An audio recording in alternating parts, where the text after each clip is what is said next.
gone up. You know, I'm quite proud. Oh, sorry.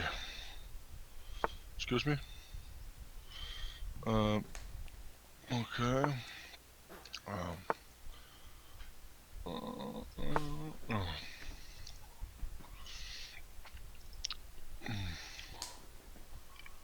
Let's see.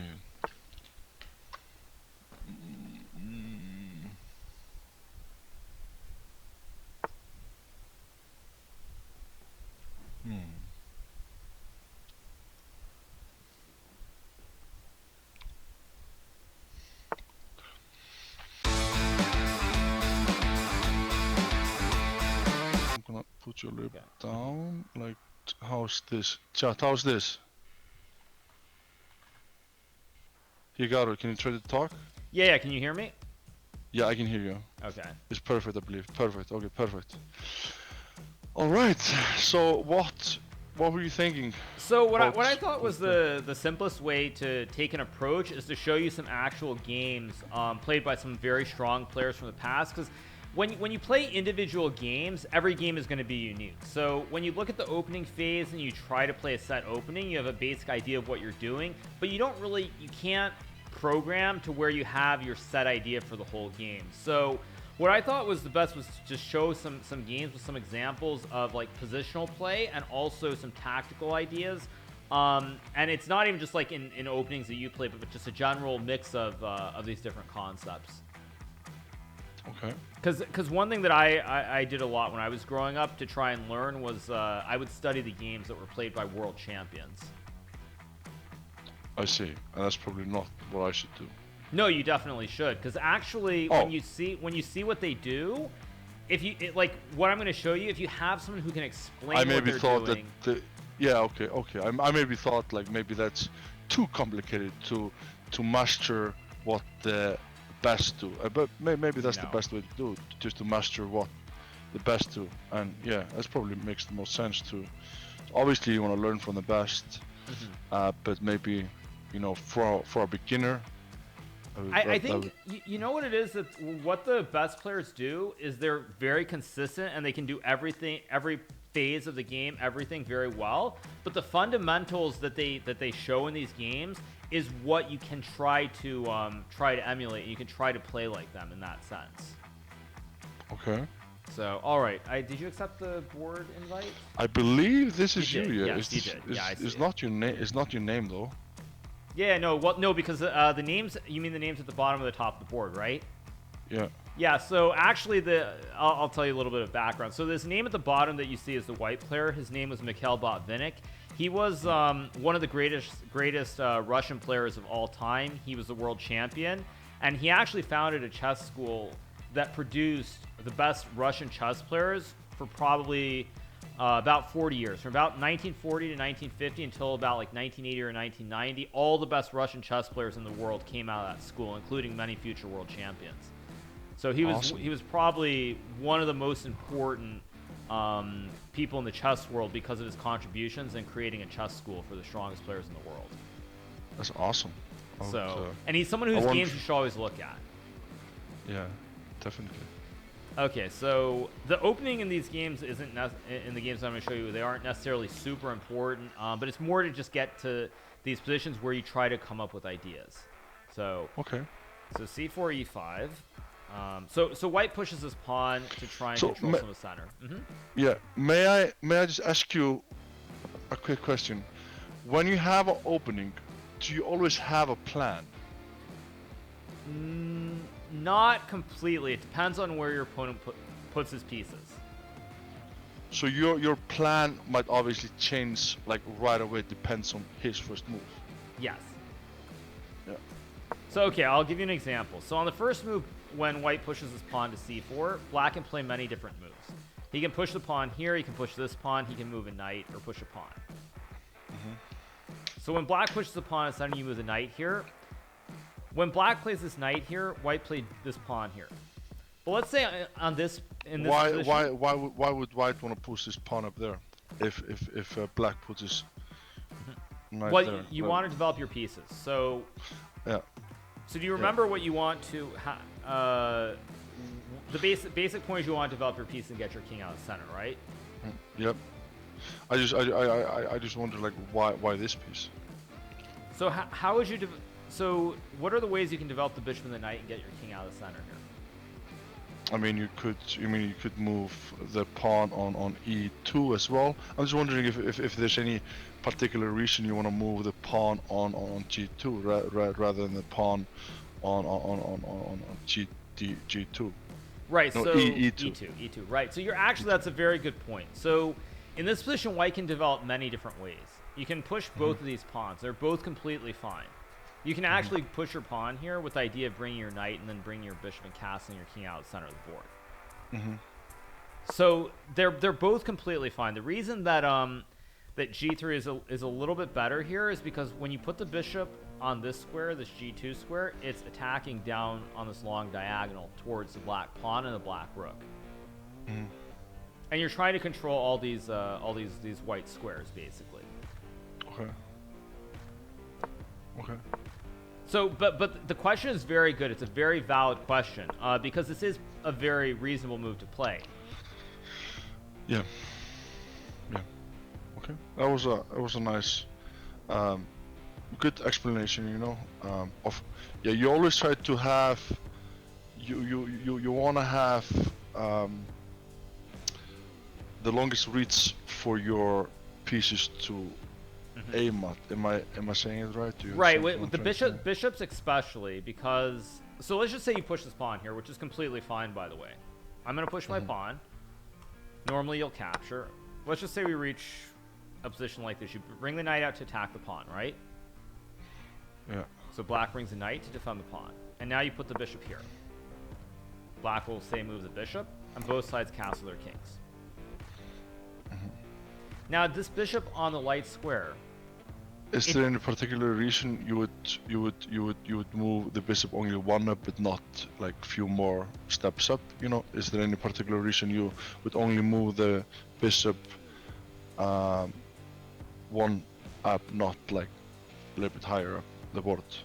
Right. So okay. So you can actually move your bishop to this square as well. Yep.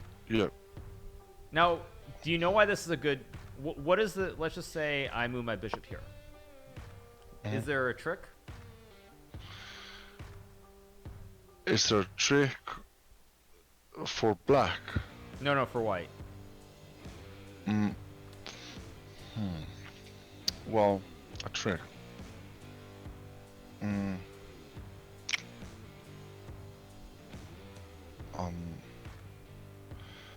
trick. Tell me, I'm not like. So do you remember the? The word's probably different. But a pin. A pin? Yeah. I mean, well, the white is obviously pinning. His king, black kings. So he can't move the horse. Right. But was that what you wanted me to see, or anything else? Yes, that's what I want you to see. But now that you see that you can't move the horse and you can't move out of the way, is there something that you can capture here?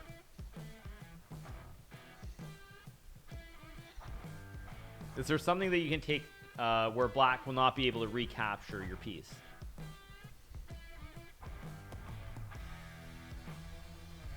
I mean, if white takes the knight, then the black takes with the pawn most likely. Then the white has a free pawn. Right. So both orders work. You can do this right away, or you can do it the other way as well. You can also just take immediately. True. Yeah. But he's pinned. Yeah, but what you said is completely fine as well. You can do both orders, but the point is that basically you win this pawn on this dark square, this e5 square. Basically free pawn, yeah. Now the reason that I didn't mention this move is because actually what black does here is he takes this knight, white takes back and moves the bishop, and this is actually a very main line in chess. There have been a lot of very strong games that grandmasters have played in this position. Okay. But this is a separate kind of point. But you're right, though. The question about moving the bishop, if you were to push this pawn forward, you bring the bishop out to this square. But you'll notice that if black responds correctly with taking and puts the bishop here, the bishop at the end of the day is only attacking the knight. So let's say both players castle. You don't really have any threats on this diagonal. True. So the bishop is not really doing much there, to be honest with you. He's not. Yeah. So the bishop, it's one of those things where it's good on the square, but when you put the bishop on this other diagonal, it actually has a lot more things that it can attack, like the rook and the pawn here, from a much further distance. So both moves are fine, though. Pushing the pawn in front of your king is also very, very good. The question is a good question. Like, as long as the question is good, I don't mind. Even if the setup is a little bit different, as long as the question is good, it shows that your understanding is improving. Okay, awesome. Thank you.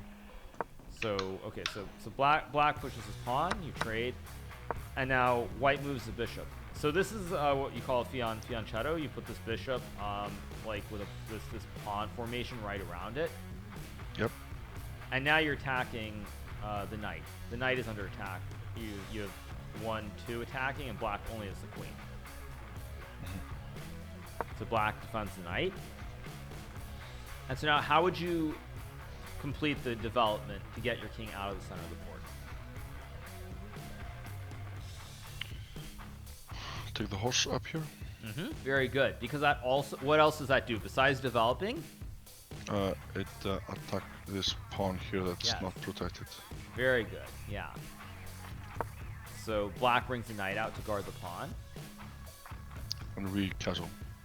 Exactly. Perfect. So now you've done the basic steps. You've developed your bishop, your knight, and you've gotten your king out of the center of the board. So now here in this game, black moves the knight back. Now the reason that black moves this knight is because if you look at the position, you've developed your pieces, right? Your king is out of the center of the board. But black still needs one more move before he gets his king castled out of the center of the board. So,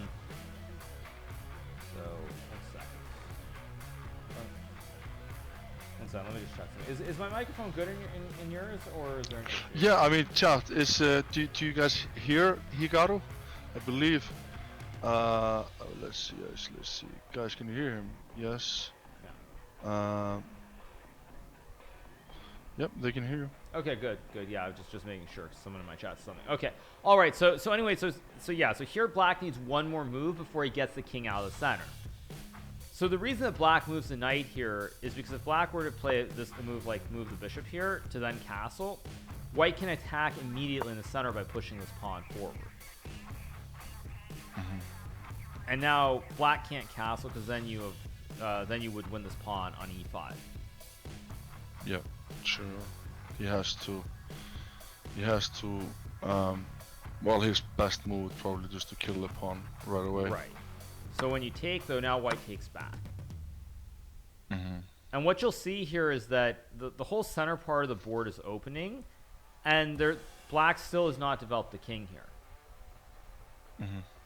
So like if black, let's just say black castles here. This is a basic exercise.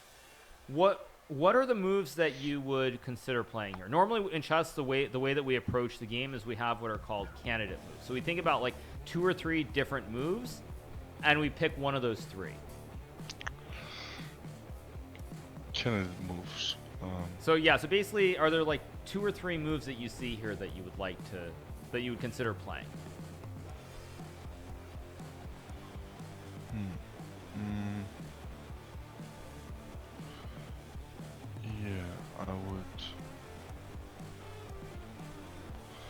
I would move the bishop.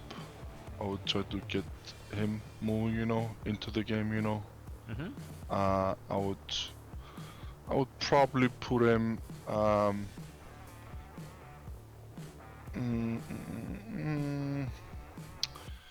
maybe on e3. Maybe that's not a good spot. Right. So the problem is here you've you've opened the center part of the board, so you really want to try and use your pieces in the center here. Okay.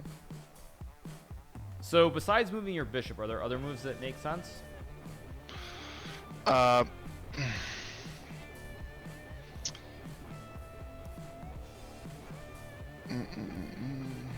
Getting the queen into the game. Move the queen up on from to D3. It's a move.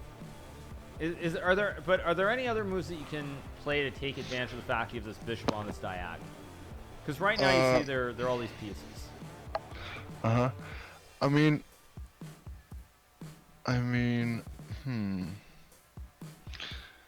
Let's see. This is obviously like a whole attack here. Like if I take his bishop with my knight, if I use my knight on D4 and take his bishop, then this horse is almost free because there's no one protecting that horse. Only the only one that's protecting the horse is the queen. He would have to move. I would maybe, like, I don't know. I'm trying to figure out what I'm trying to figure out what you want to see here. So think about the possible captures here, okay? So let's just say you take this knight, okay? I'll take the knight. Black will take back. How many pieces are defending this knight here?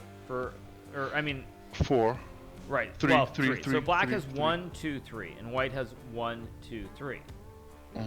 So because it's protected by 3 and 3, you're not going to win any pieces here.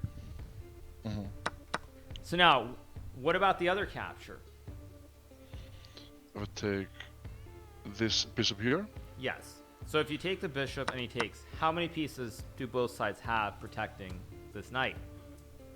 He has 2. I have 3. So you're gonna win something, right? Looks like it. I'm gonna definitely win something.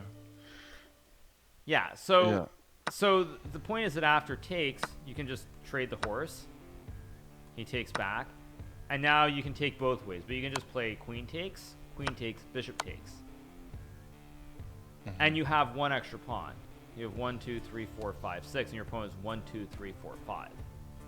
So it's actually an exchange where you're winning material. And now it's check, so he's to move. Okay. And so for example, what also could happen is, like, let's just say black takes the knight, you take back.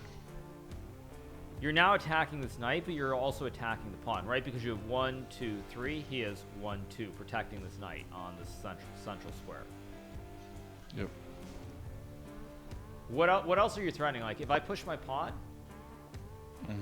what would your next move be? Well, my next, you just said it. If it's not to take this pawn, is it something else? I mean, I would want to. Yeah, you just take this pawn. Yeah. Now this is important because I'm going to show you one other example after this game where somebody takes a pawn down towards this rook, and it looks like it's just a free pawn to be captured. But in this case, the reason you can do it is because your king is out of the center of the board. So you're just up one pawn here. Now let's just say I move the knight. Actually, let's say I move the knight here.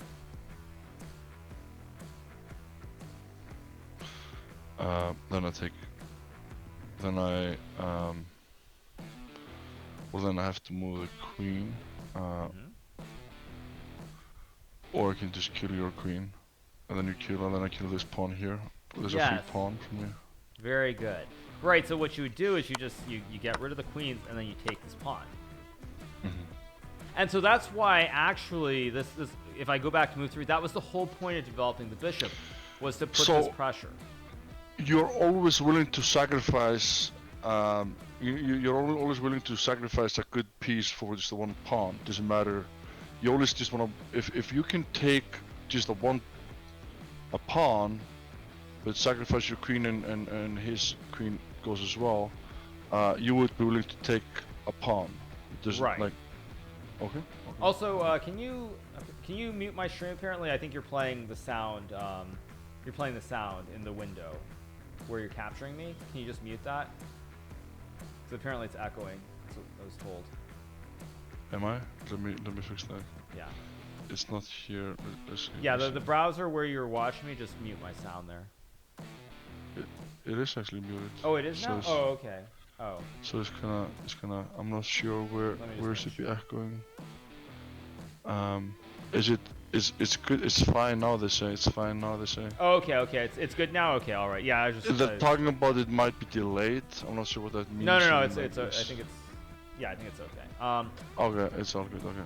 Right. So the point that I was gonna say is the only thing that I would say in general that's important when you want to take material is that when you can win, like when you can trade queens or when you can make even trades like for queens and rooks, but then you win pawns, that's very, very good because with the less rooks and the less queens that are on the board, the material advantage when you're up by 1 pawn or 2 pawns is very, it becomes more significant than it would be if queens and rooks are on the board. Alright. Okay. That's good to know.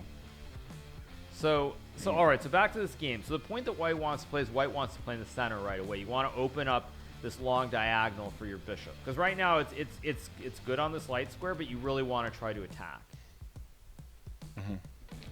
Okay, so black moves the knight to prevent this pawn push. So now you can't attack in the center of the board. Because what happens if you push this pawn? He's gonna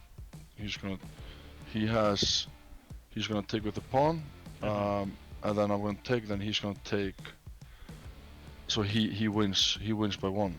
Exactly. He has 3 pieces, and you have 2. So now you can't push this pawn. I think it's very important when you're looking at these captures, these sequences, to count the number that both players have of what's defending the piece that's under attack. Definitely. So okay, so now next question. So now that you've developed your whole king side being the pieces to the right of your king, what do you want to do now?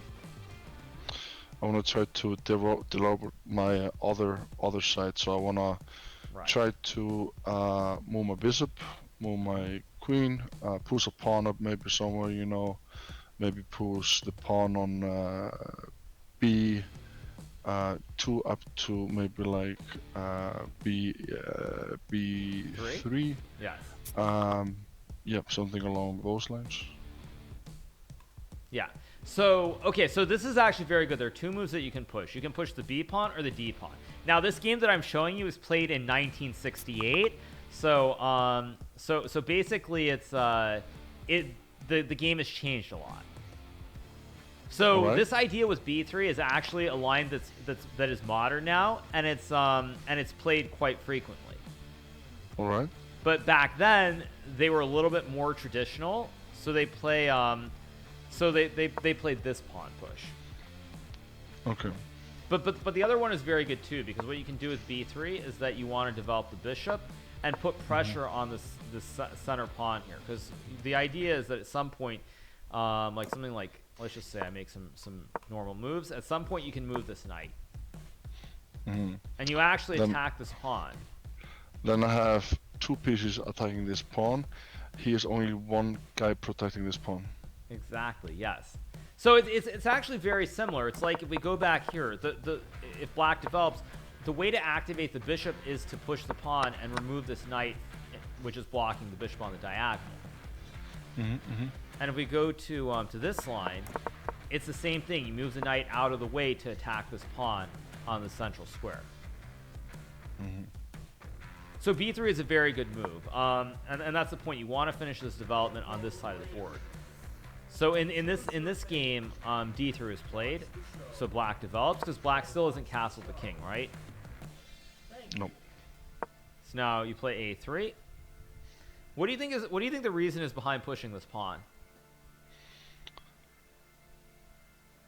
I'm trying to figure it out.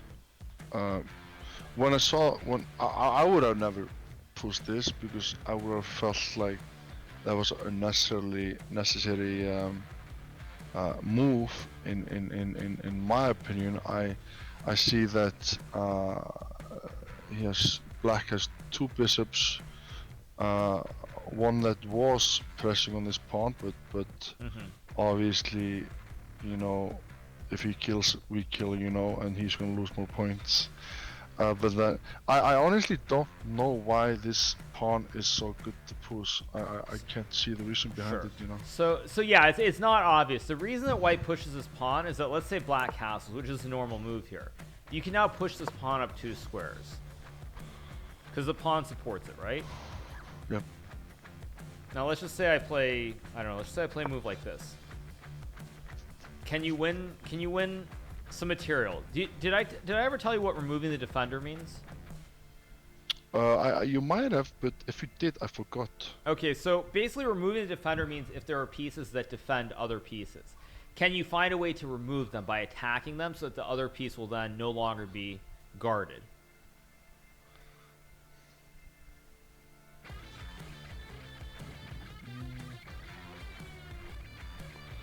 So what would you like to capture here? If white moves pawn on b4 up to b5, then black has to move his knight, and then this pawn on then this pawn is free. Right, very good. So that's kind of the point, is that you would like to remove the knight right now is guarding the pawn. But if you can push the pawn, you remove the defender of the pawn. So that's what white would like to do.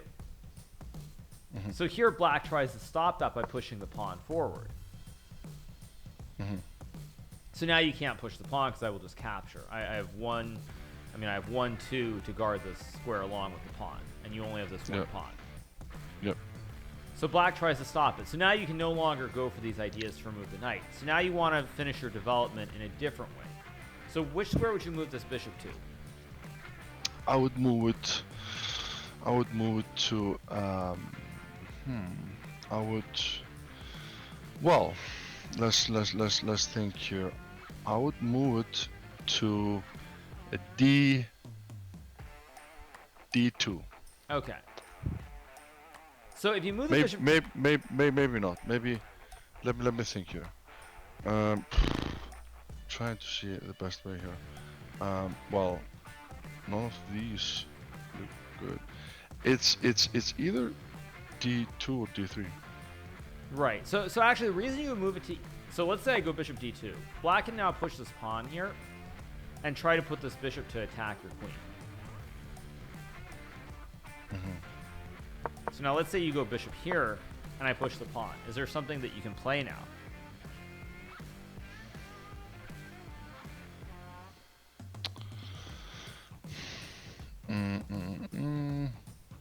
Let's see if my bishop takes this knight, he takes with the pawn. We take his pawn, he takes down, and we take him. So we win. Material. Right. Yep. So that's why in this position the correct move is to move the bishop here, because then black cannot push this pawn. There's one other reason behind putting the bishop here. Is that if black just plays a move like this, actually, you also have ideas to maybe push this pawn and open up the center again for your bishop. Yep.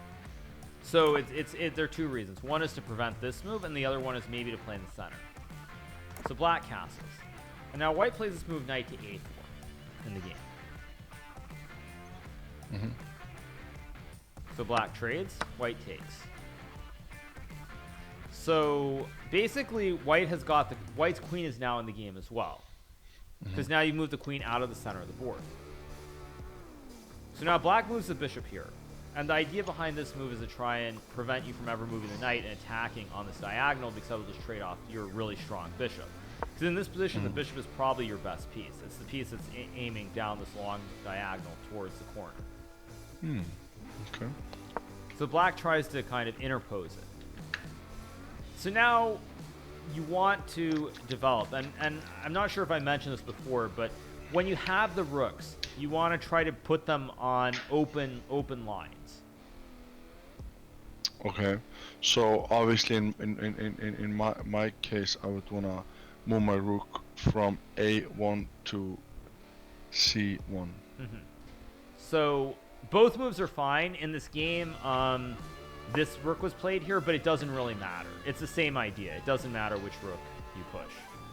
Okay. So black goes here, and now this is going to be hard. But what do you now you have this rook, which is not really in the game, right? Like you can maybe move the rook here, but it's not doing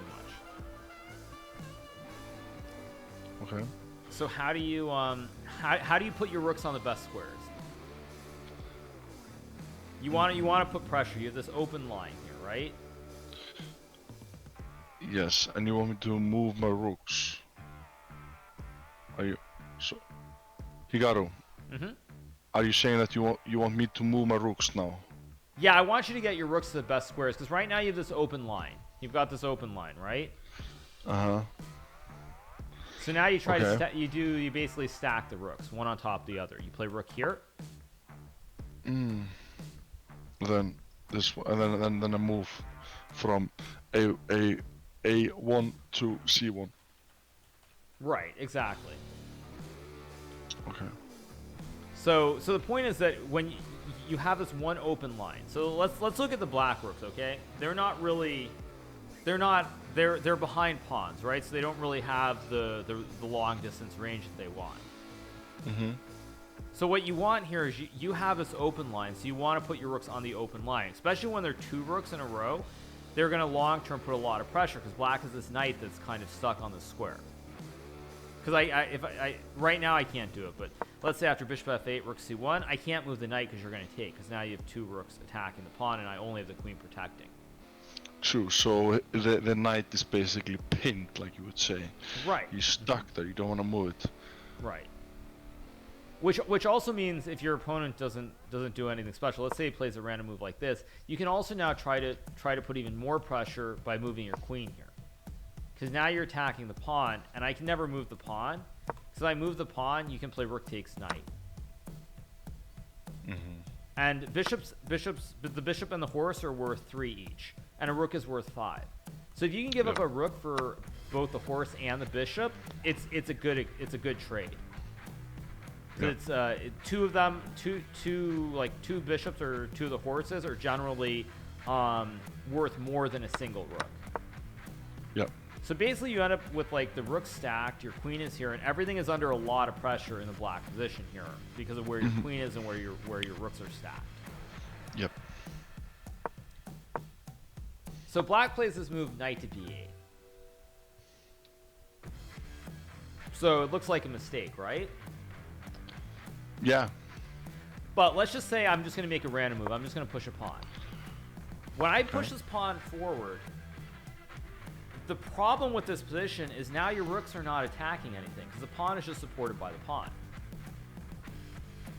So like your rooks are on this open line, but they aren't actually attacking anything anymore because my pawns are just easily protected. Mm-hmm. So now the rooks look really silly. Yep. So that's why in this position, white can actually take this pawn. Mm-hmm. Because, like, yeah, black. So it looks free. 2 rooks, and there's just the 1 queen attacking the rook. Yep. So now here black plays bishop to c6. Now, do you see what the problem is here for white?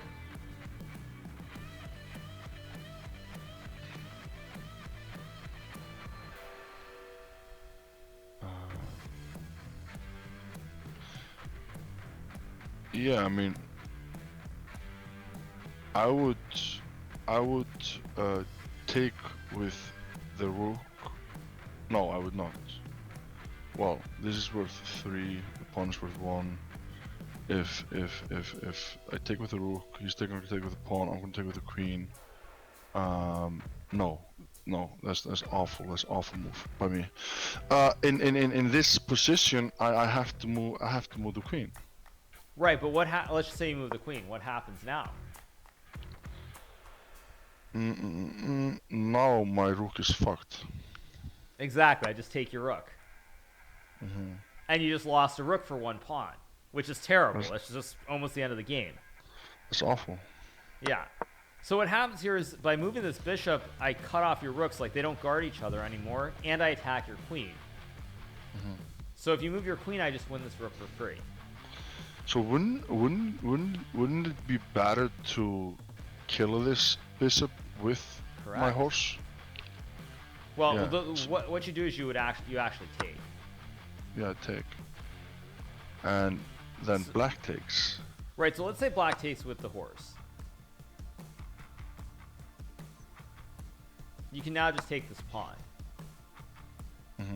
And it's actually an even trade because you've won I think a bishop and 2 pawns for the rook. So it's actually 5 for 5. Okay.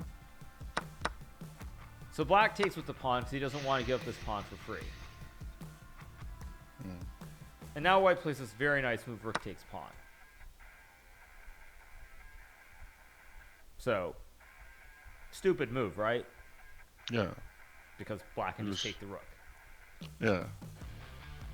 But in the game, black doesn't take the rook, and there's a reason for this. So we'll do this move by move, this sequence.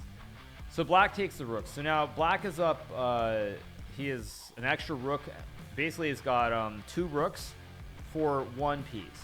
But the one thing is that when black does this, the king is very open now. Because if you look at black's pieces, all of his pieces are on the starting rank. They have not been developed or brought into the game.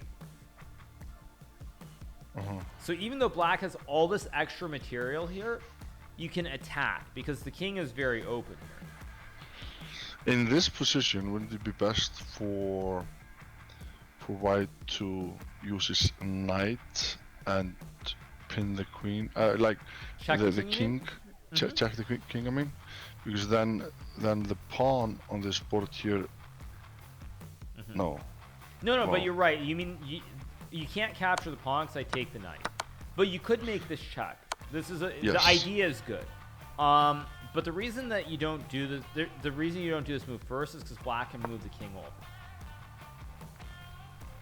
So the way you play for the check is first you go this check.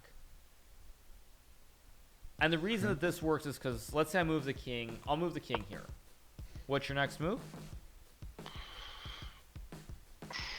My next move. Remember, you're way behind here, so you need to attack because the king is the one piece that's open and undefended. Well, I can see a great move now. Now white can pin. So he would move the bishop on g5. Excellent, right. And now what happens is the knight guards the bishop. So now I have to move my king. And what's your next move? I'll kill the queen. Yeah, of course. You just kill it, and it's just you just win the game. And if I go to this square, do the same thing. Right. So the reason that you don't play this check first is because when you do this check, I can go to the square, and you lose the ability to make that check on the king and the queen. Yep, this is where you need good eyes, my friend, to see all the moves. Right, but basically the point is that you want to attack, because, as I said, even though black has a lot more pieces, they're all in the original squares. They just haven't come into the game at all. Yep. So now let's say I block the check with my queen.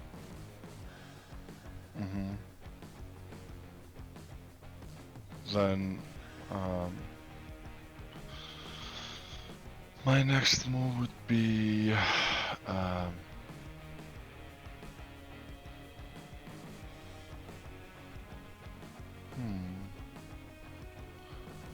I'm wondering if I should do.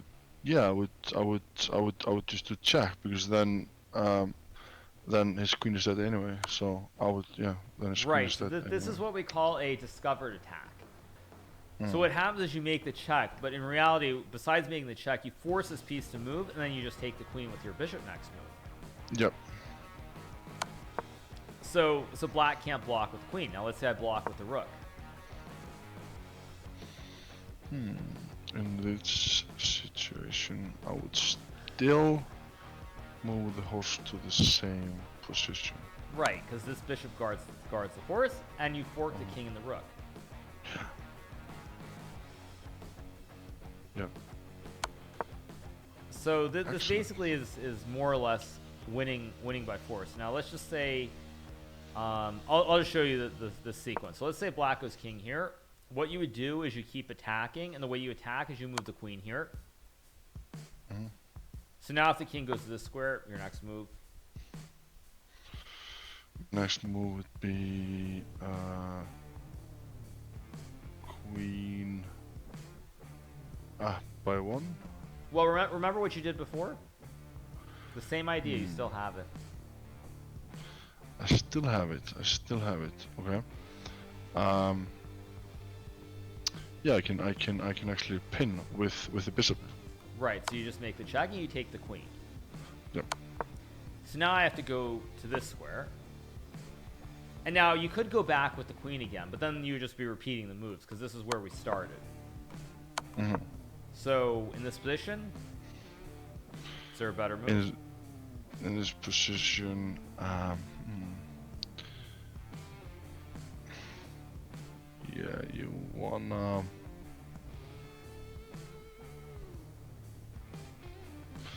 Wondering if it's the knight, push the knight up. Yep. That could be an interesting move. Yeah, I'll probably do that. Push the knight up. Check. Right. And now let's say I go to this square.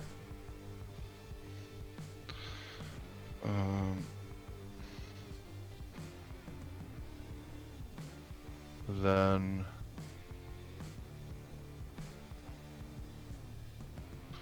you take the pawn. Right.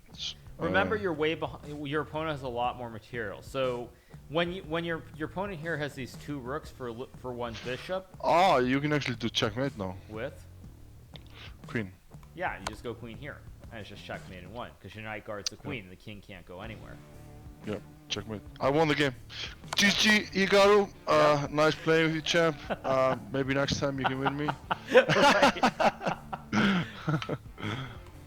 So okay, so black can also move the king back to try and get the king out of the way. Yeah. And now, do you have any good moves here? Yeah, I can. Let me think here.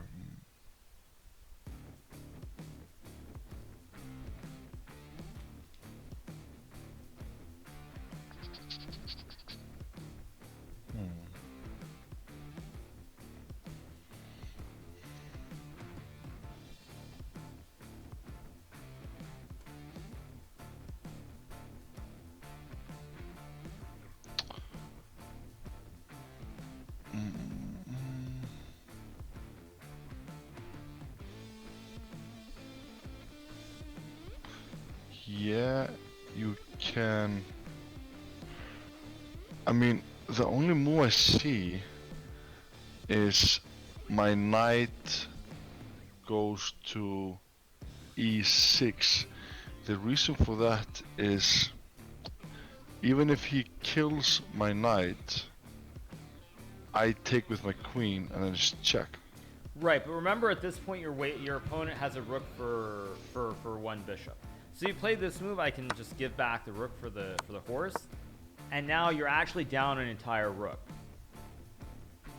So because I'm way ahead, I have so much more material, I can give some of it back, and now my king is very safe.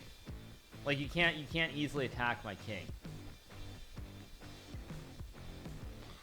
Okay. Let's go back a little bit. Right. Let's go back. Let's see what we can do here. Let's see. This was not a great move. Well. Trying to see it, but I can't see it.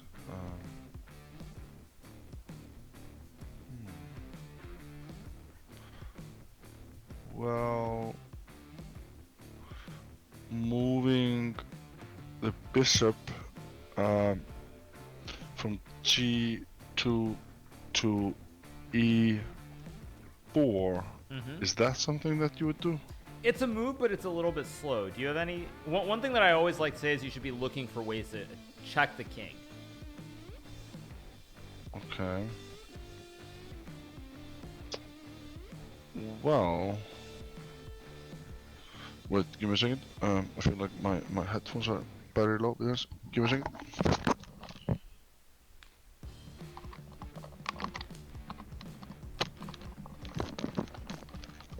Jack the king. I mean, if I check with my bishop, then the pawn is gonna take. Correct. So, or the queen. So that's not a good move. If I check with my queen, you're just gonna take my queen. So that's not a good move. Right. So both of these moves don't work. Are there any other ways that you can check this king?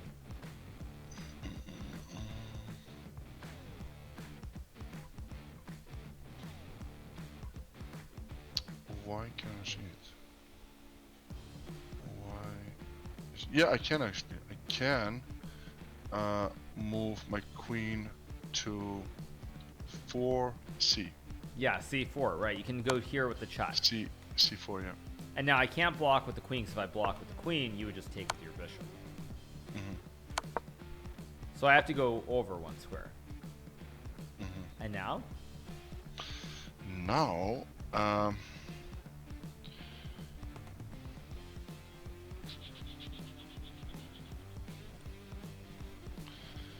now we'll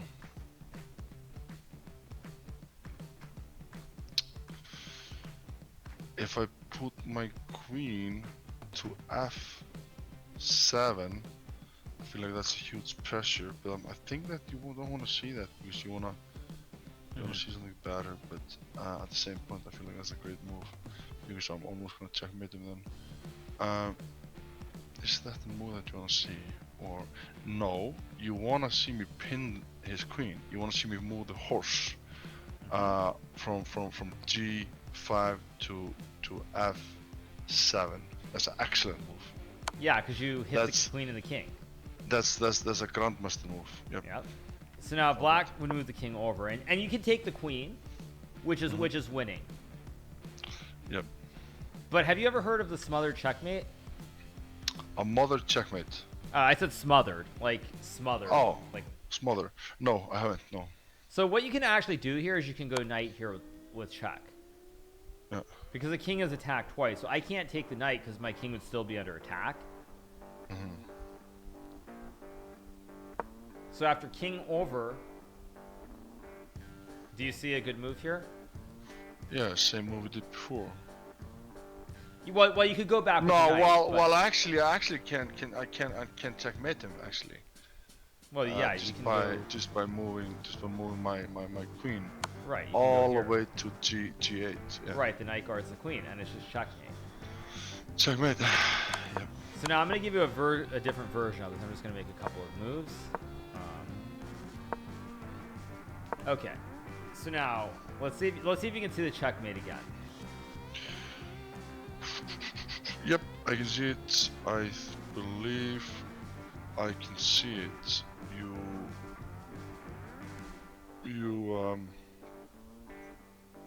can I though? Can I see the checkmate? What am I playing? Well,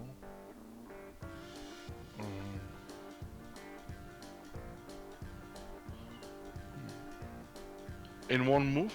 Not in one move, but it's three moves and it's a forced checkmate. Okay. So you just move the knight to h6. Okay. Now, first thing, if I go here, what's your next move? My next move is queen to f7. Yep, and it's checkmate. Knight guards the queen. Yeah. So I have to go into the corner. Yeah. Yeah, true. Yeah. Yeah. Great. So, do you want me to find the next move? Okay. The next move.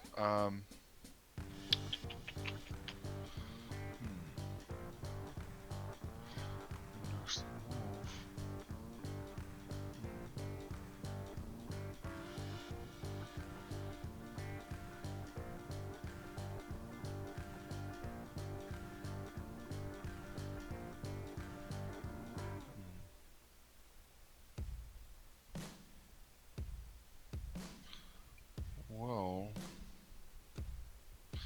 if I move the knight to the same piece, then it's obviously check again.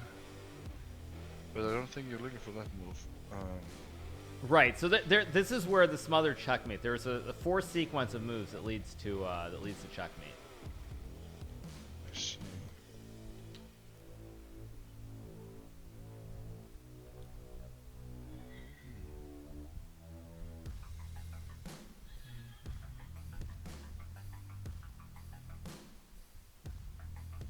Okay, so I'll show you the first move. The first move is queen here. Okay. Looks like a bad move, right? It does in like... Okay, so I mean I have to take the queen.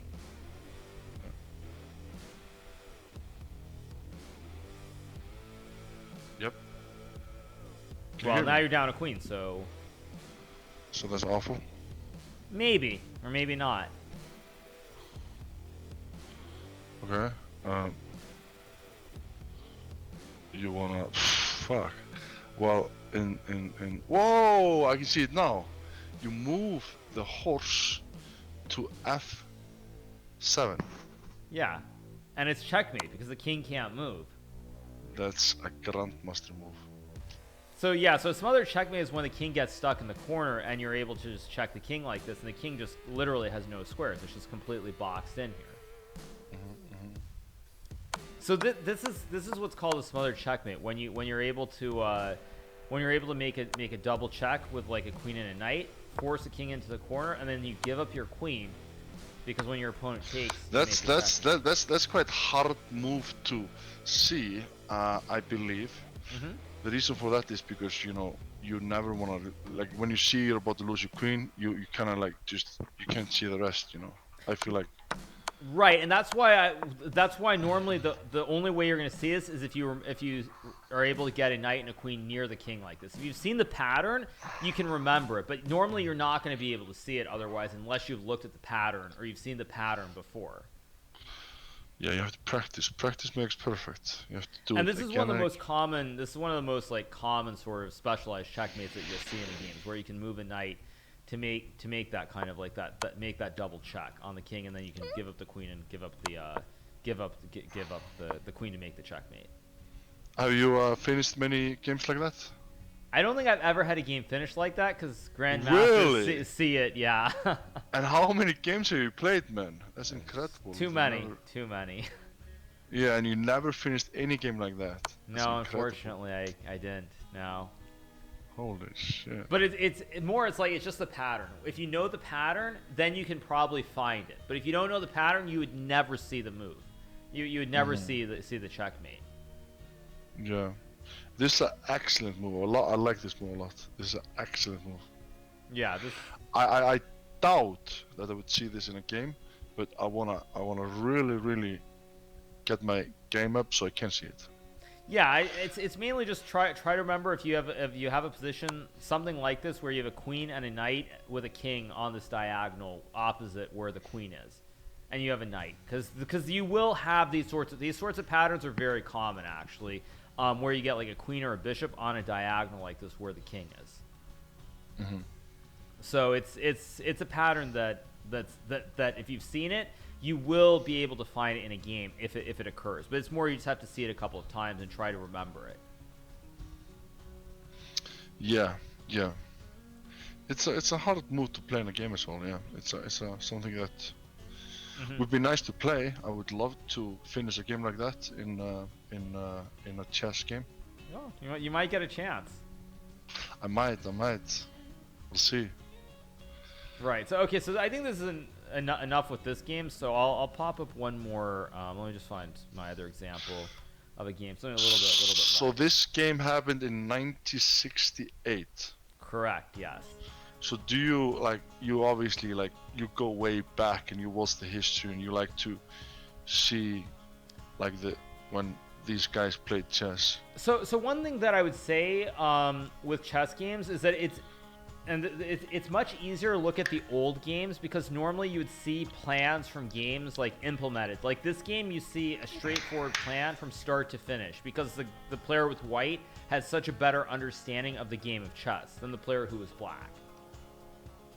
Whereas nowadays, because there's so many good players and it's much more balanced, there isn't a big advantage for one side over the other side. It's very hard to find games where you see a plan work from start to finish like that.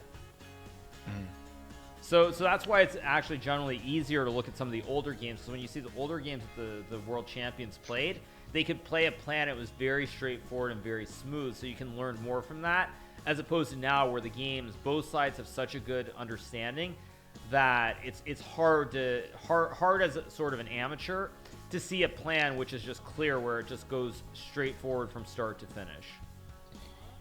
All right.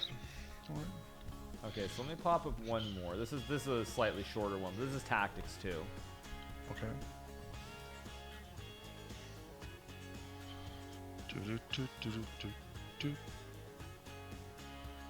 This is excellent.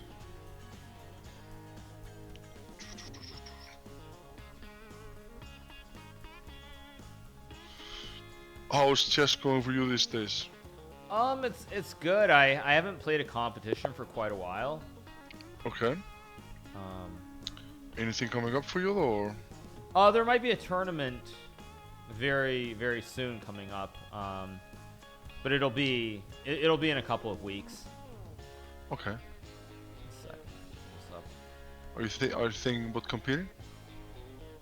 Yeah, I mean, I normally do compete quite a bit, but without any tournaments, if there isn't something online specifically that I can compete in, then it's kind of hard. It's like no options. Yeah. Are there a lot of? I thought there would be like a whole lot of like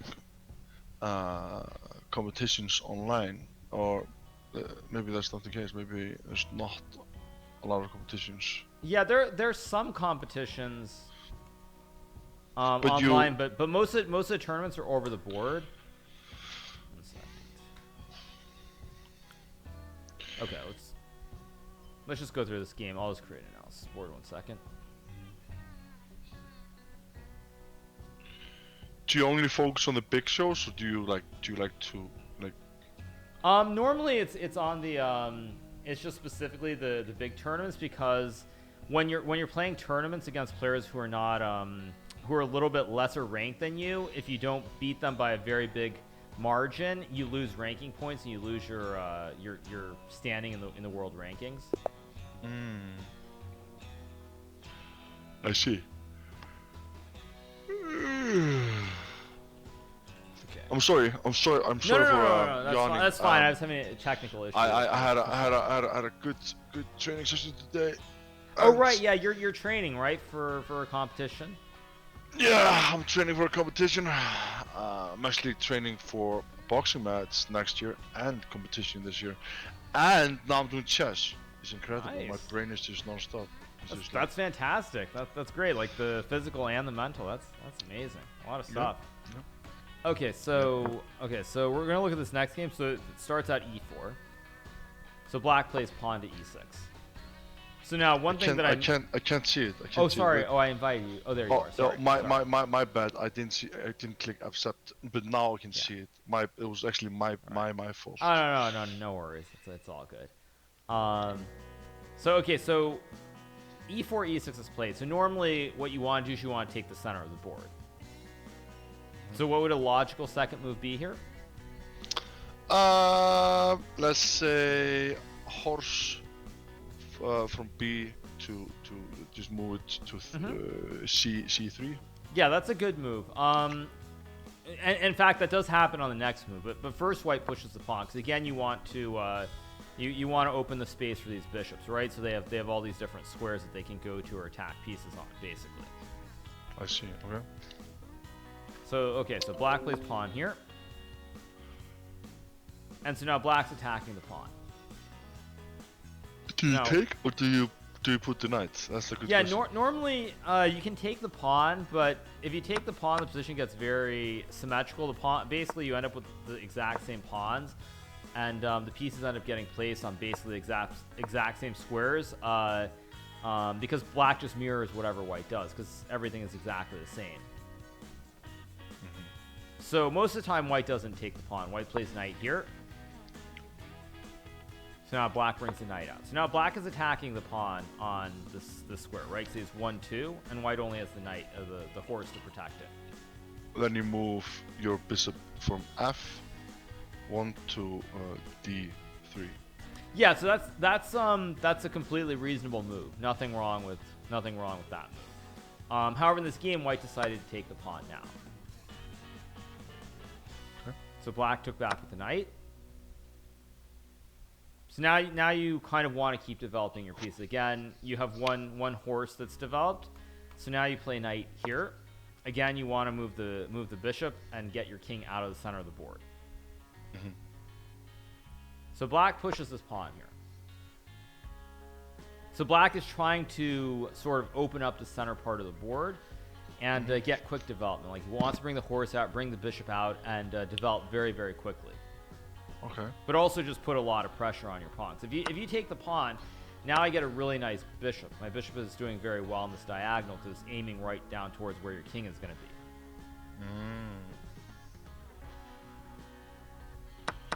Yep. So white decides to trade the knights. Black takes back with the queen. And now white goes bishop to e3 here. And the point is that you don't always have to develop and go to one side of the board all the time. You have options. Like you can also try to get your king to this side, to the left as well, to get it out of the center of the board. Mm-hmm.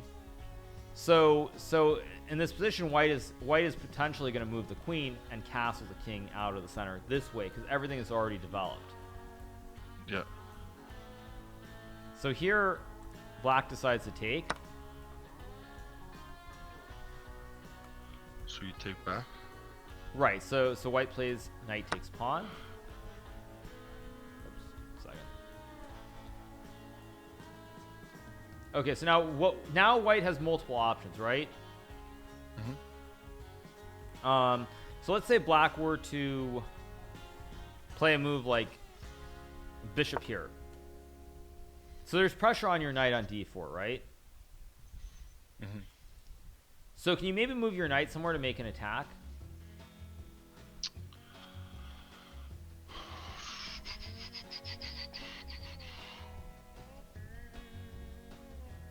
Yeah, you can move it on b3. Right, so you could move the knight to b3, but it doesn't attack anything. So is there a better square that you could move it to?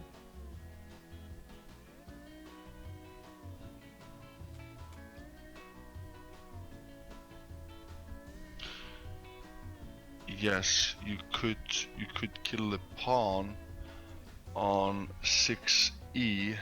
Mm-hmm. Ordinarily, this would actually be a very good move. Because what happens if I take back with my bishop here?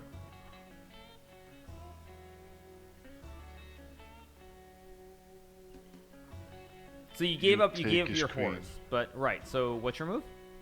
You take his queen with your queen. Right, you take, and then I take back. Then you take, then you up one. Yeah, you're up one, exactly. So you are up one here if this works. The problem is when you play this move, does black have a better move?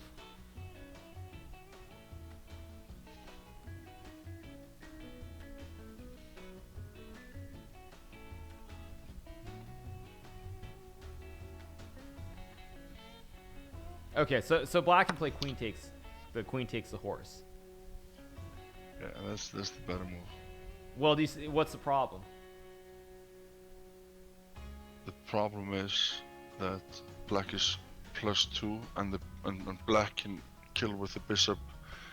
No, it was the problem is the. Well, you gave your horse, but you can't take the bishop because you're king. There's a pin here. There's a pin. That's what I'm saying. That black actually won a bishop. Right. So there's a yeah. So there's actually the best move here would be to move the knight here. Okay. So let's just say I push the pawn. What's your next move? My next move is knight c7. Right, because now you fork the queen and the king, and you take the queen with your knight next move. Mm-hmm. So that's why here Black decided to push this pawn in the game. Because he wants to prevent this knight move where I can fork your king, your rook, and your queen. So now here White moves the bishop to e2. So this looks like a bad move, right?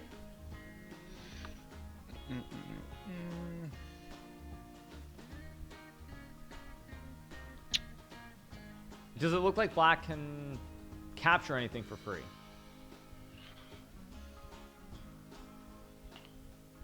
Yes, he can. A pawn. Right. Pawn on g2. Right. So in the last game, if you remember, there was a white queen that could capture the pawn on g7, right? So what is the difference between this game and the previous game? Just take a look at the general pieces.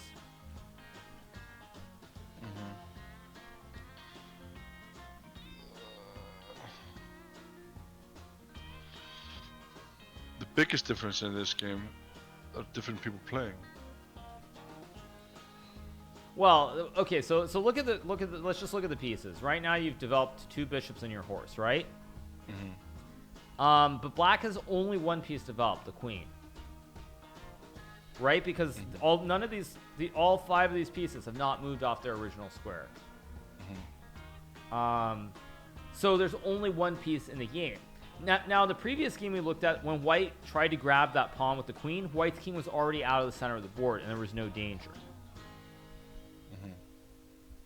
So here, Black has gone for this pawn right at the start, but without the development. Because there are 5 pieces that haven't been moved, and more importantly, your king is still in the center part of the board.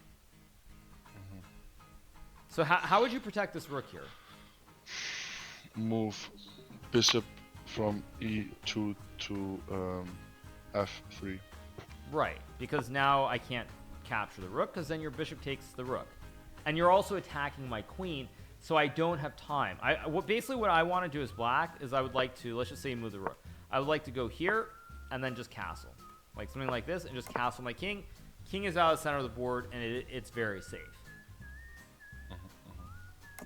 So I'm one move away from doing that. So that's why it's very important that when you play this move, bishop here, I have to waste a move with my queen. I still cannot just move my bishop and castle my king. Okay. So now Black goes queen back, and White plays queen here.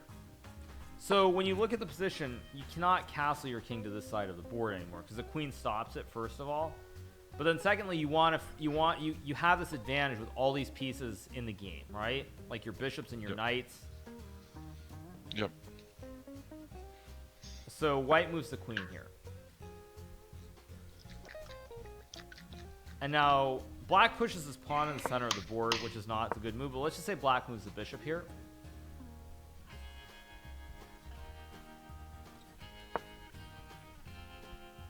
Yep. What would your next move be? Castle. Right. And on the other side. And now let's say I castle my king.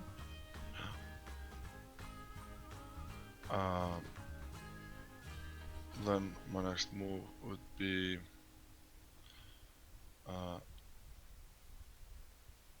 rook. No, definitely Great not. success. Yeah, rook on g1.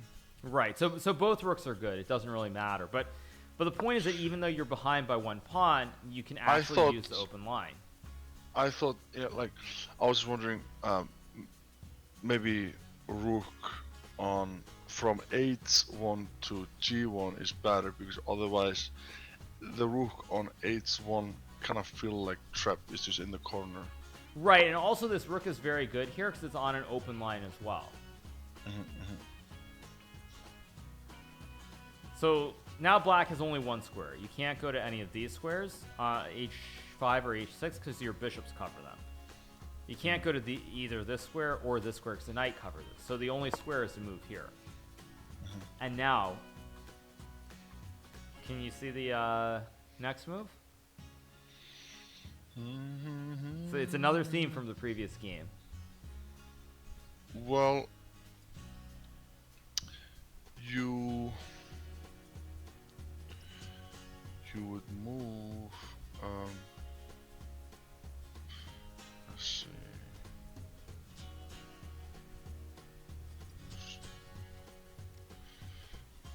maybe bishop to g5. Perfect. Absolutely perfect. And this is the same thing as the previous example. It's just in the previous game, it was a king and a queen, and not a queen and a bishop here. Oh. Because if I take the bishop, you just take back with your rook. And after takes, queen takes, you just have a queen for one rook, and you're way ahead. And when I move my queen up, you take. Yeah, exactly. It just takes. Yep. And that's perfect. So it's completely winning. Completely winning for white here, because you get this bishop and this rook, and you're just you've got this huge pin. So this is completely winning, right? Definitely. Yep. So that's why in this game, black decides, you know what, I want to keep attacking, so I push the pawn here. Thank you to TF Blade for the raid. Thank you so much to everybody coming in from there. So I'm giving lessons, so I'm not going to be able to really acknowledge it in depth. But thank you so much. Really appreciate the raid. Big shout out to TF Blade, League streamer who's playing in Pogchamps. The goddamn horses kind of wants to go back a little bit. They're kind of a little annoying.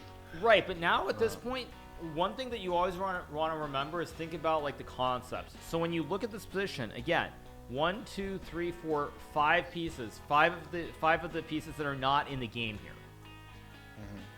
So at this point, white actually ignores it. White decides, you know what, it doesn't matter. White castles anyway. Because now, you have this huge lead in the development, and the black king is stuck in the center of the board. So now black takes the knight. White takes back with the bishop here. So you see how this king in the center here, it's very, very open. And you're threatening to bring this rook in the board, and black does not really have time to develop, because you have all these pieces that need to come into the game here. Yep. So black brings the knight to this square. And now white moves the bishop here. Does this look like a good move or a bad move? Excellent move. Okay, well, obviously it's a move that's played in the game, so it should be a good move, but let's just say I take the bishop with the pawn.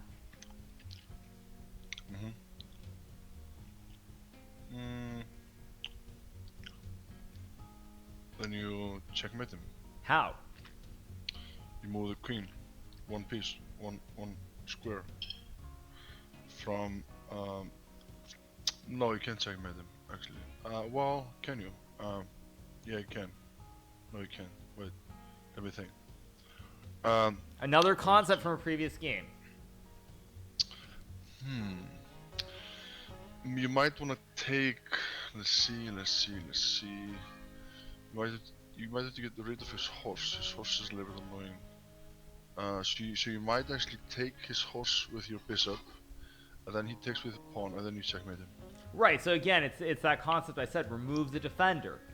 The horse is the only piece that covers a square next to the king. So you take the horse with check, and then you deliver the checkmate. So it's just checkmate. That's called, it's called the wise move, actually, the wise move. Right. Okay. So black takes with the queen. Actually, here's another question. Let's just say I move my bishop here. Yeah. Is there a checkmate again or not?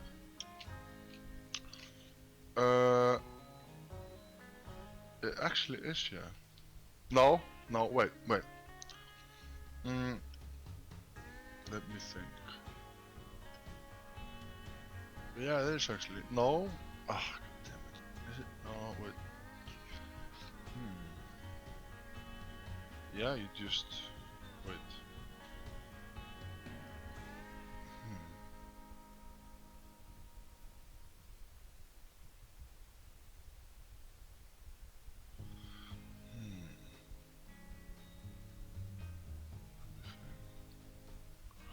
If you kill the horse again, he kills his pawn. Can't move your queen here because then his rook's gonna fuck him up. How are we gonna fix this? Let Let me think. Let me think.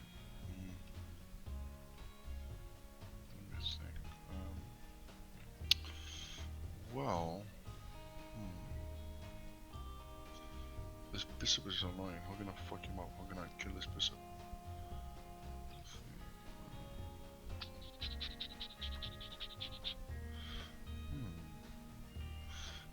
You're not looking for checkmate in one move, are you?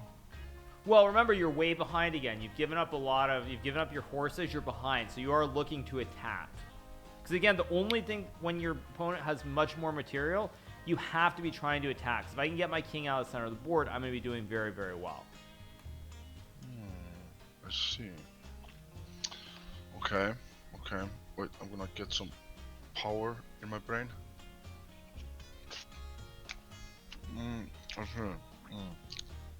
Okay. Got some rice in my brain, so maybe now I can see it. Let's see.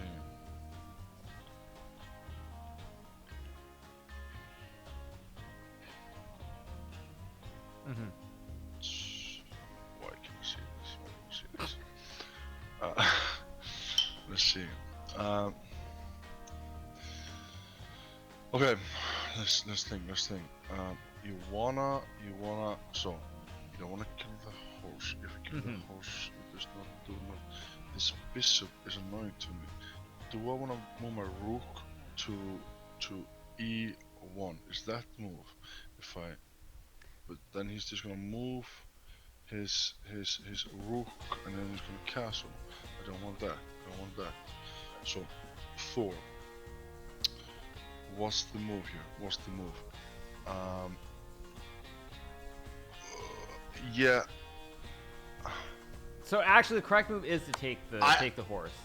Is it? And so now I will take back. Okay. I see why. Because now you bring the queen on 8, d8. You take, and I checkmate. Right, because your bishop guards the rook, so the king can't go anywhere. Yep. I would have saw. Yeah. I just needed some food in my belly. That's why I didn't see it. Yeah, so that's why you put the bishop on the square, because any of the captures, there's going to be a checkmate, and it's important because if you were to say move the bishop like here, there's just no checkmate because I just take your queen. So that's why it's so important to have this bishop on the square. So now black takes with the queen. Okay.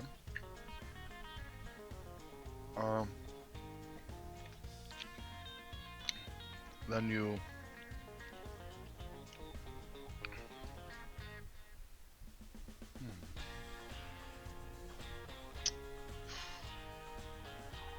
So you need to attack here, right? Yep, you need to attack. Because you're behind, your opponent has an extra horse and an extra bishop, so you're down 2. So you're behind by basically 6 points, so you need to attack. You kill with the bishop again, the knight? You could do that. Or you move with the rook from 8-1 to e1. Okay. So now let's say I block with my bishop here.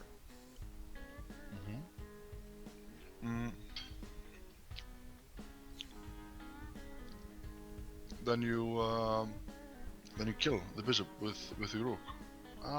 Do you? Well, it depends on what he's. Okay, so let's say you take, and I take back with my pawn. That's absolutely awesome. Then I checkmate you. How?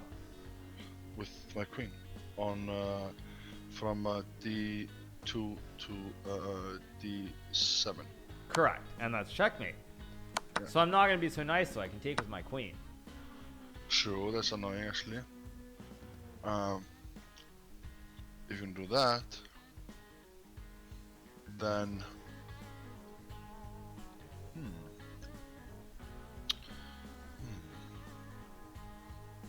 that's nice. So this is actually losing already because the problem is you're running out of the pieces to attack with. You're down to your last 3. and your opponent already has basically an extra rook and an extra bishop already. So because you're like you've given up too much, you don't actually have a checkmate. So the question is, here, do you have a good move?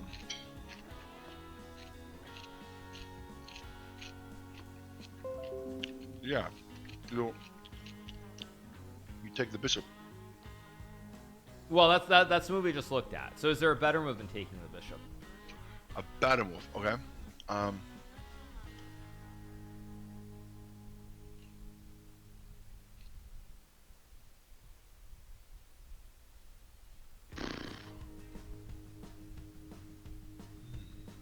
better move.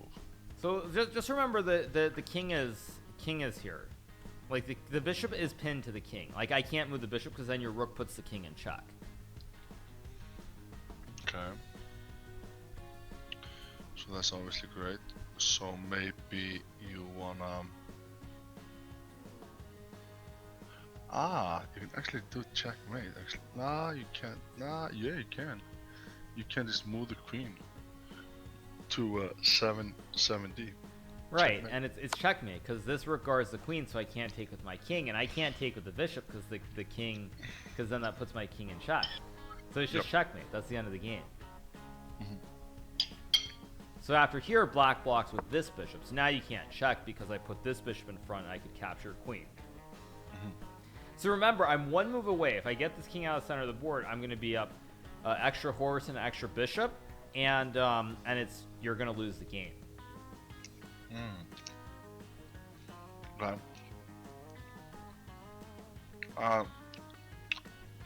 When I...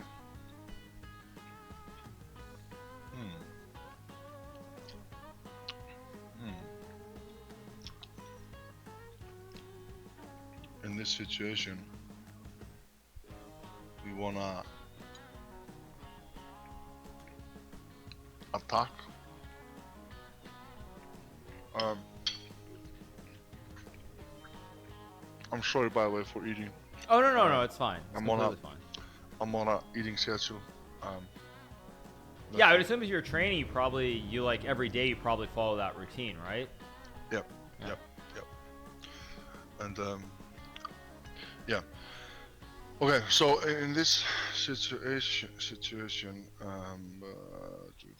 do I just kill the bishop? Then he can kill it with the queen or the horse. If he kills with the queen. Okay, so let's say you were saying you want to take this bishop, right? So let's say I capture with the horse. Then I checkmate you. Right, this is checkmate. The problem is I can take with my queen. And there's no checkmate anymore. I cover all these squares in the center on this line. Yep. So is there a better move that you can play going for kind of a similar idea?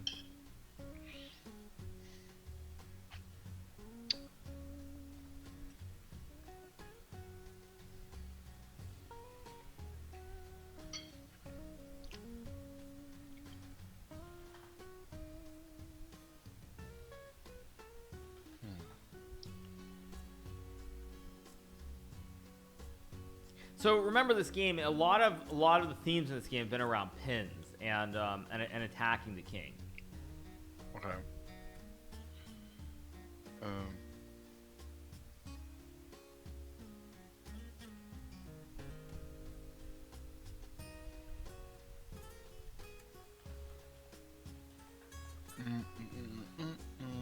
Okay. Well.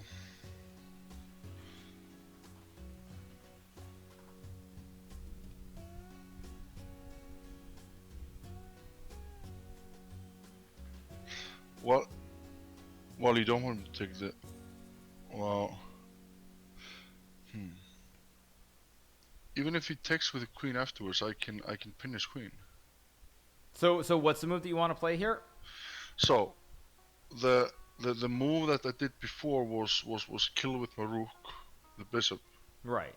Which is not the right move, so... Which is not the right move. That's not the right move. Okay. But... Okay, that's not the right move. Okay. But even though if you kill with the queen, I can actually pin his queen. Right. So if you take and you play this move, this is a good idea. Unfortunately, here because you've given up so many of your forces, I can just block, and now you don't win anything. True. Let's go back then. Let's go back. So remember pins and removing the defender. And I want to see if you can use those two concepts to find a checkmate. What happens if I kill with the bishop, the horse? Okay, and if I take back? Take back.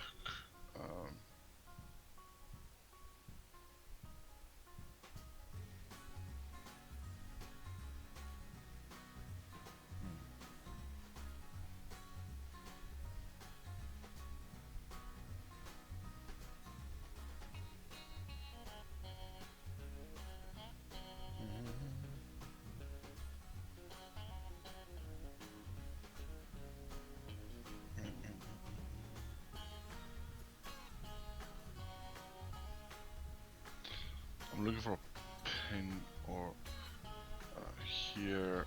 Oh wow! I honestly like am I blind or something? Like what am I not seeing? I was gonna kill this bishop, but that's not the right move. Maybe. No, it's not. There's a better move. Wait. I see it. I see it. I move my queen from D2 to D8. Yeah, and checkmate. It's checkmate. Because I can't capture with my king, and I can't capture with the bishop because the king is pinned by the rook on this E1 square. So it's actually a forced checkmate. So wait, whoops. So after takes, even if I take with the queen, it's the same thing. The king gets checkmated. So black plays king over one square.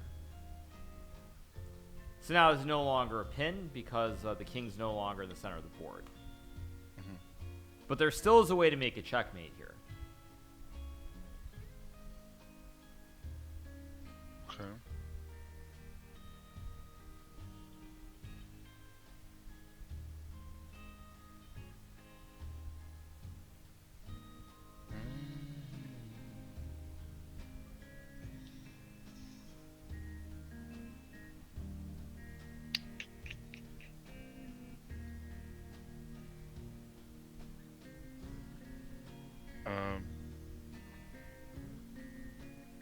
Yeah. Do I see it? No, I don't see it. No. Oh, wait.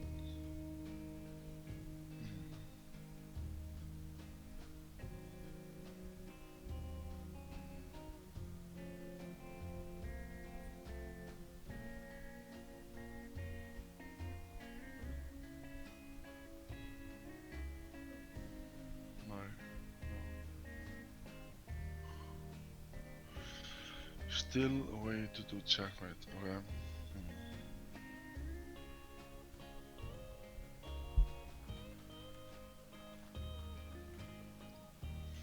Wow, is this so hard or am I just super slow today? Maybe I trained too hard. It's not easy. Okay.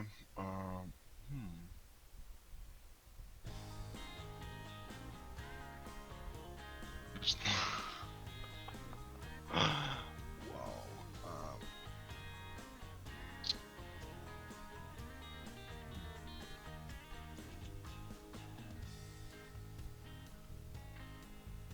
This is a forced checkmate in 2 moves.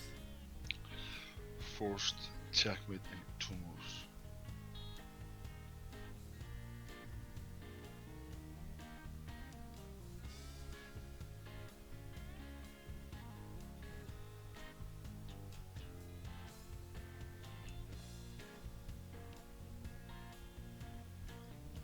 Wait a minute.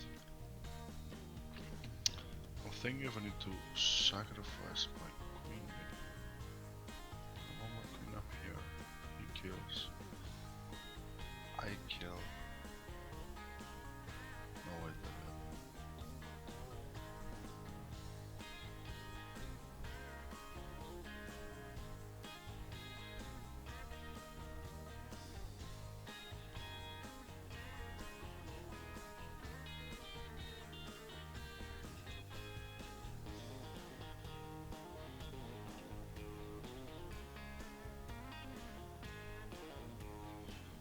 there's no point.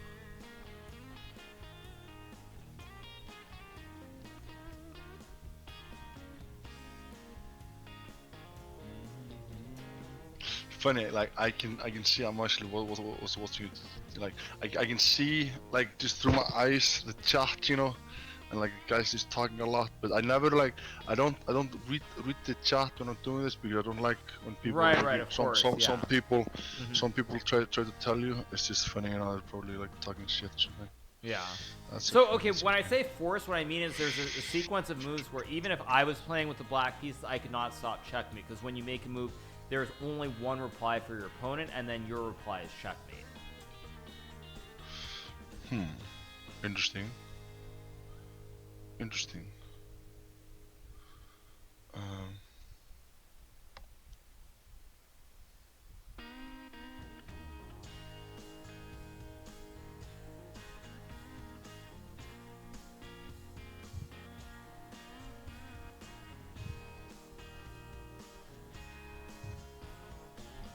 So it's a forced checkmate, and you only have 4 pieces left. You've got your queen, your 2 rooks, and your bishop.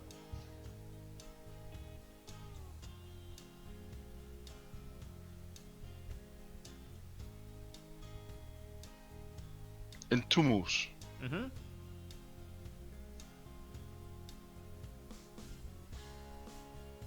And again, if you're trying to make checkmates in sequences that are forced, it has to involve checks.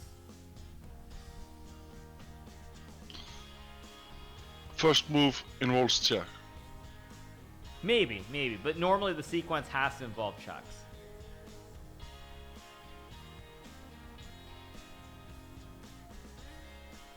That means I have to move my queen up. If it's check, it means I have to move the queen from D2 to D8. But you kill with rook. I kill with my... No, you kill with your bishop. I kill with my rook. And you kill with your queen. That's not gonna do anything on me.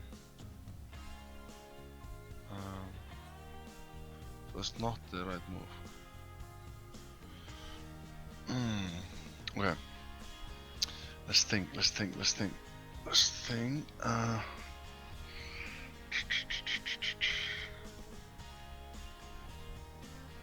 Wow.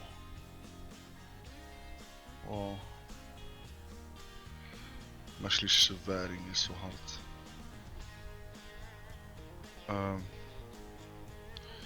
I'm not gonna give up. I want to see this. I wanna like.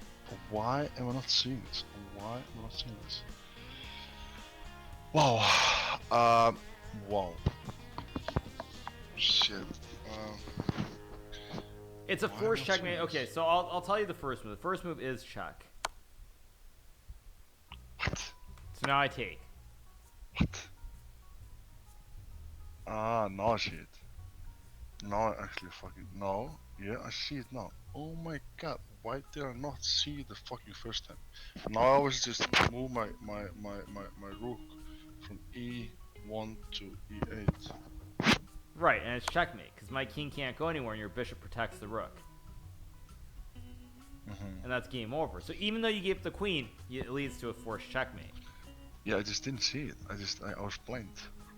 No, it's not easy to see. But the main thing is basically thinking about pins and understand that when you're behind, like when you're giving up material, you have to always be looking for sacrifice and wait to checkmate your opponent, because otherwise if the king gets to safety, then you're gonna end up losing the game because your opponent has too much material. So this is very, very like hard to see, but it's the same kind of concept as like when you go back to the start of this. The whole point behind putting this bishop was to look for that checkmate. It doesn't matter how many pieces your opponent has. Like here, you can sack your queen and make this checkmate, right? And it's kind of like it's like a mirror in a way. It's the bishop and the rook that leads to the checkmate. So you gave a queen, but you make the checkmate, and then then after queen takes check, if bishop here, again you had that checkmate like this because of the pin. And when he blocks like this after takes here, now it's the same thing. Queen check, rook here, and your bishop guards the rook. So it's the same kind of thing. You sacrifice a queen, and you use the bishop and the rook to make the checkmate. Yep. So it's not easy, but the point is when your opponent tries to take the material and attack at the start of the game, like this, where the opponent right away where the opponent basically just goes for the material. If you don't develop your pieces, in many cases your opponent can sacrifice some of the material and attack because you haven't developed your king. And that's why it's so important that at the start of the game you do develop and you get your king out of the center of the board. So otherwise, even if you end up way ahead in material, like in this game, your king can actually end up getting checkmated because you didn't develop it properly at the start of the game. Yep. So yeah. So I think that's probably a bit much to remember, but just to remember the basic themes of the game, which is so in the first game it was about the pins and the smothered mate. This one is all about just attacking with the pins and taking advantage of your opponent not developing any of the pieces. Like in both games, the black player did not develop pieces on one side of the board or both sides of the board. So that's why it's really important that you do develop, because when you end up not developing some of your pieces, even at the really high levels in chess, when you don't do that, you get into a lot of trouble. All right. Yeah. Awesome.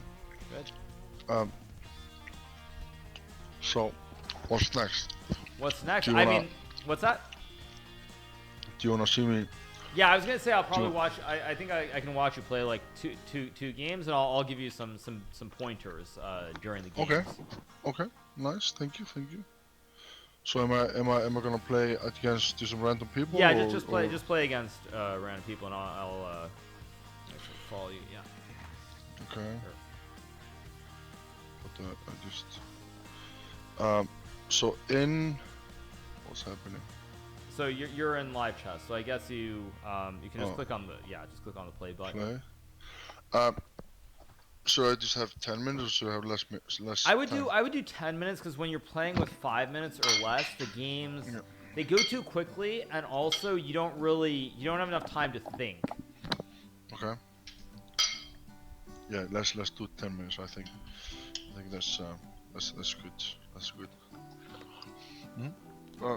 Should I start? Okay. I'll move my camera a little bit. Let's see. Oh, he moved already. Okay. Okay.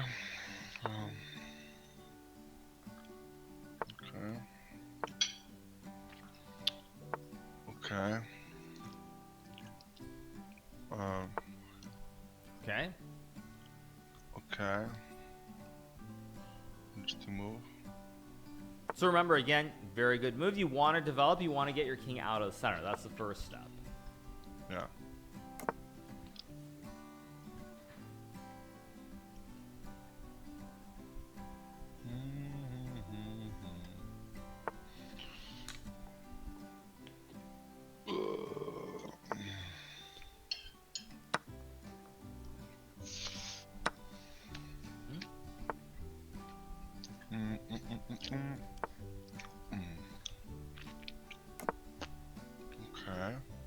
Okay, interesting.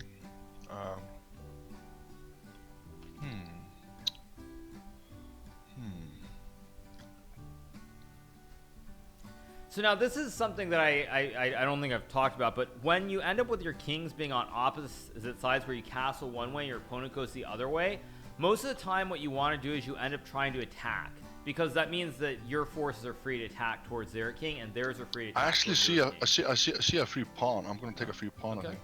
Sure.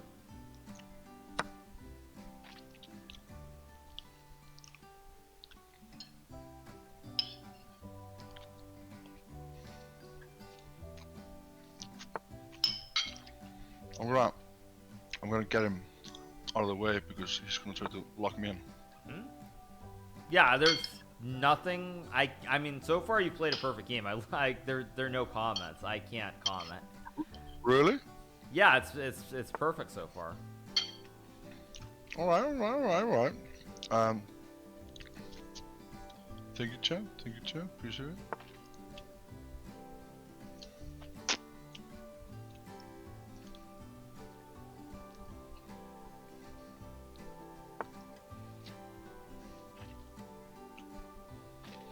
Let's see. Now we do what? Now we let's see.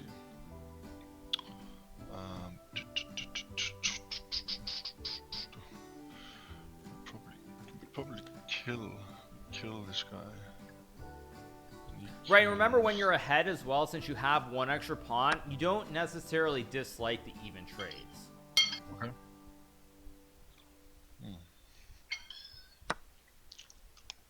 Okay. Interesting move by this fella. Let's see. Let's get the rooks into the game. Let's get this party started. What's it gonna do? What are you gonna do? Okay. Let's see. Okay, interesting play. So the only piece that this guy is protecting, well, I have a plan. So I have a plan. I'm gonna do this. Well, if he does that, that's annoying. I'm gonna move this pawn up here. Well, I'm gonna move it up to. Well, let's do this. Let's do this first. Let's do this. I have a plan. Stay with me, Hikaru. Don't just do fast.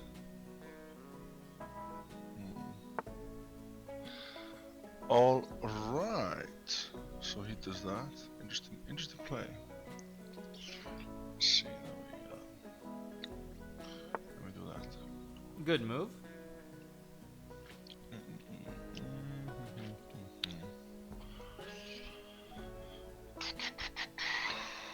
My next move is gonna be great. I promise you that.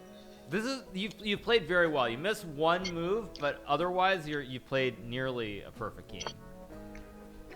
Well, I saw that coming. Actually. That's okay. I'll push up with my pawn. Yeah, I'll push up with the pawn. And he's gonna pin my queen and everything. That's awful. I'm a rook, so no, it doesn't matter. My rook's gonna kill. So I'm gonna push up here as a great move by me. It's a grandmaster move, okay? Oh, that's a perfect move. Yes, it's very good. As a grandmaster move, yeah.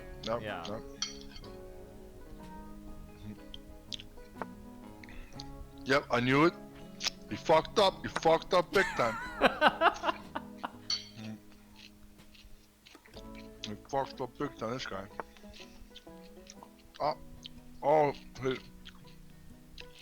Let's see. Let's see.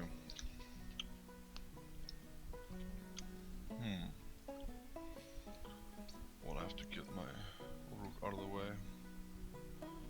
Oh, he's gonna be annoying. He's gonna push his pawn up again. That's so annoying. What can I do here?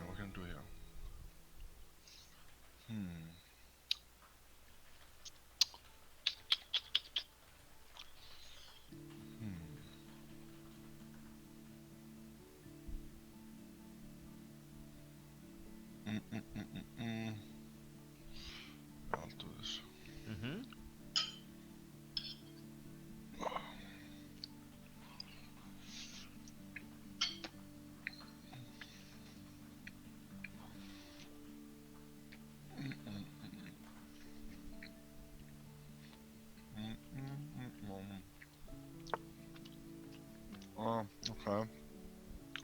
Okay. He's being annoying. Okay. I'll just move my pawn back up maybe. Yeah, I'll just back up maybe here. I'll move back up here. Yeah, sure. Okay.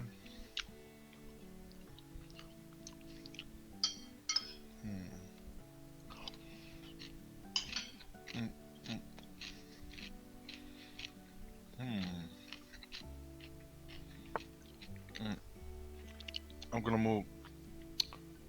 I have a great move. I'm gonna move my rook here.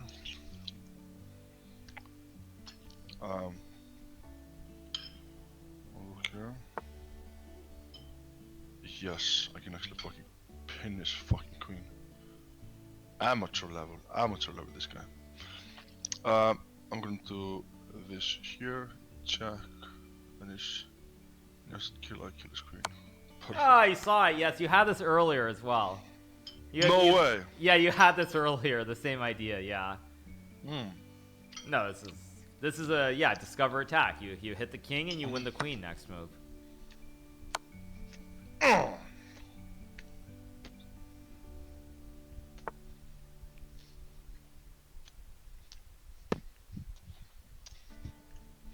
Okay. What's next?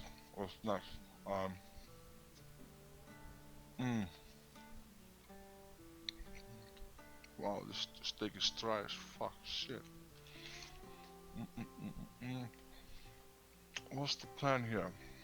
I need to.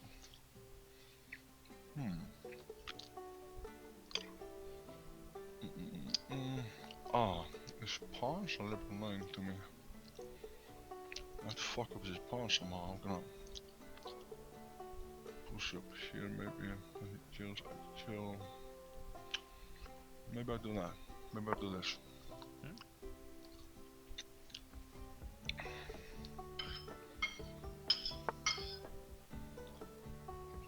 Okay. Then I think I do this. That's a very good move too. Yep. Okay.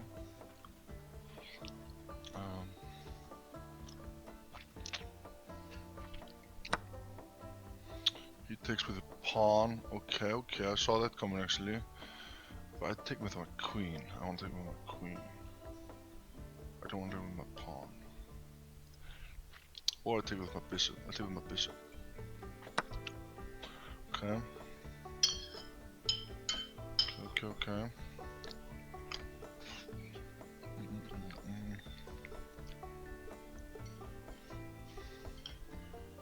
I'm up 10 plus, that's nice. Yeah. I'm in a good position. Now I take with my pawn, definitely with my pawn. What are you trying to do here? No, he kills, that's no problem. There's nothing happening here. Do this. He kills. I put my rook into the game. Yeah, this is fantastic.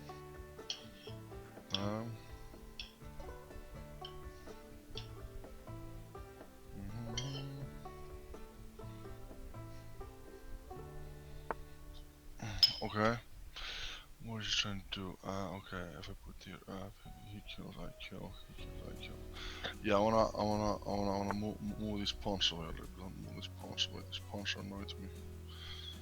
Get these pawns out of the way here. Kill, I kill. Okay. These pawns out of the way here.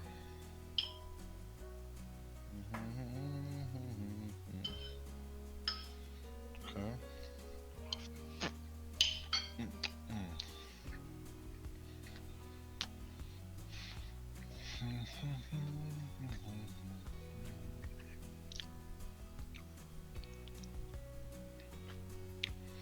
Which pawn should I take? I'll take definitely one on. If he doesn't take my pawn, I take the pawn on. Yeah, maybe. Do I? Good question. I'll probably take the one on c4. Okay, I take this one. He takes. I take. Perfect positioning. Oh, he moves. Okay. Interesting play. Then.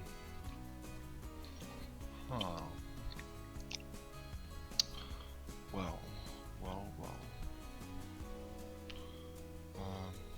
I push this pawn up. It's quite excellent move actually. That's an excellent move.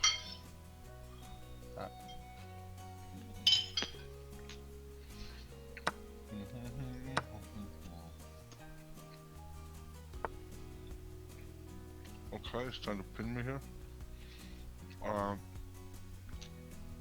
Then we do. We do this. Yeah, we do this. Yeah. We do. Oh, wait a minute. Is this close to checkmate? Maybe close to it, but not yet. So we do this. Yeah, I do this. Bam! There's like nothing nice. I can really say about that game. Like, you played that game, there's nothing you did wrong. Every move you played in that game was very good. Thank you. So I literally have nothing to say. It was just that good. Well, I learned from the best. Yeah, exactly. What do you expect when I learn from the best? Right. That was a fantastic game. There's literally nothing I could say that was negative. Thank you, man. I saw some people in chat. He's not even listening to Hikaru, guys. Well, it's definitely listening. It's also easier, I think, sometimes when you play. But I think the thing is when you go back and you think about it, like the sort of patterns is really what it's all about. Like, even if you don't remember it all or it's not so easy, you will in your mind, I think, subconsciously some of this stuff it will stick. So that was a great game. It was a perfect game. I think your rating went down, right? Because it seems like you're much better than the guy you played against. Yeah, much better. Yeah. Thank you. Let's play another one. Sure, I'll watch. Yeah. I definitely have improved. I feel like my game has gone up. You know, I'm quite proud. Oh, sorry. Excuse me. Okay.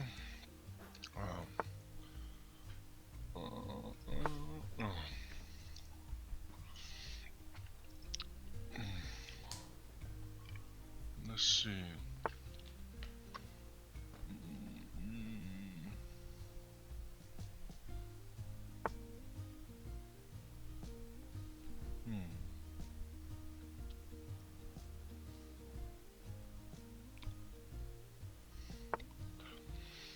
When I start to think about, just taking, piece by piece and, even try to sacrifice big pieces just for, pawn even, it becomes, I already became better chess player. Yeah, it's a very good start again. Yeah.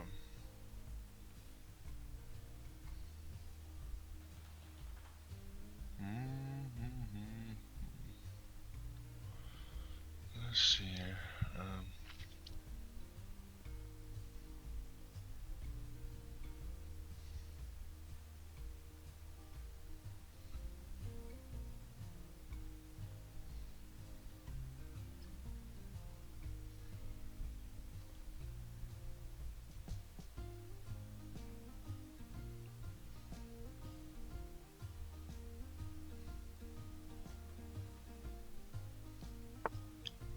Wow, that's a great move. Thank you.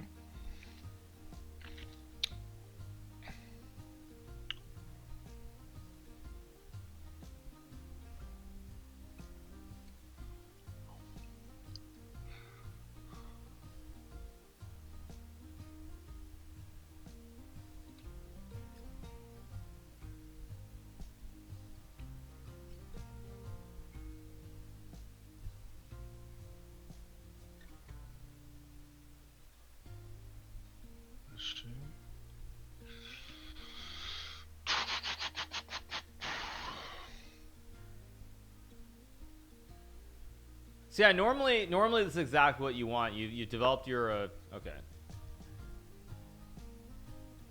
So now one thing that's important to remember about the horses is that when they try to come forward and attack pieces, if there aren't direct threats, you can always push them back over time with your pawns. So like in this position, there are a couple things to think about. First of all, do you want to trade off this bishop for the horse or not?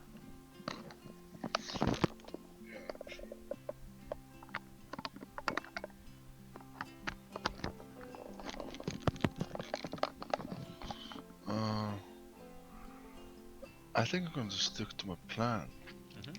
He might be Sure. This I don't mind trading really. Okay. Am I? So what I was gonna say is here your bishop actually is much better than the knight. Okay. So what you could do is, as I said, you can always push the horses back with pawns. So like if you move the bishop away, you can then push the horse back with your next move. So your bishop it's really good because it's angling down towards the white king. Mm-hmm. So you can actually just keep it on the board by retreating the bishop and then kicking the horse out. And then putting the bishop back on the nice diagonal. So would you, in this position, move the bishop? Yeah, so what I would do is I would move the bishop back one square to this e7 square. So you don't want to lose this bishop. Right, because the knight is not really it's not really attacking. So after the next move you'll see what I'm saying.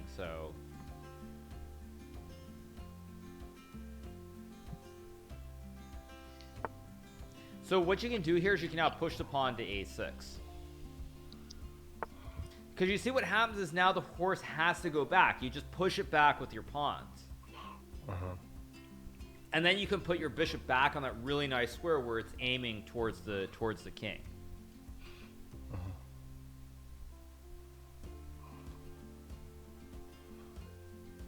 Excellent. Excellent.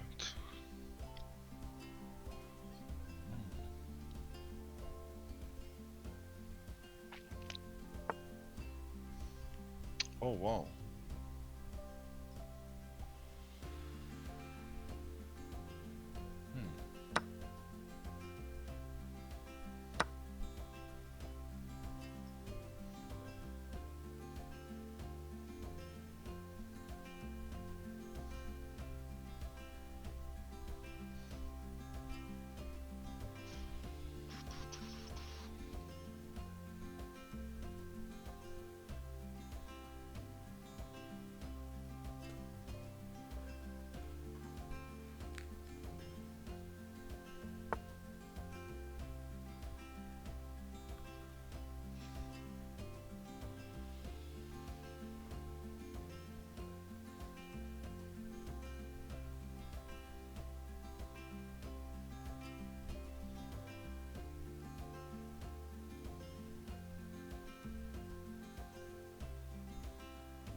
Yeah, so this is pretty good. Okay, okay. Thank you, thank you. What? Why would you do that?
have a strong feeling for checkmate.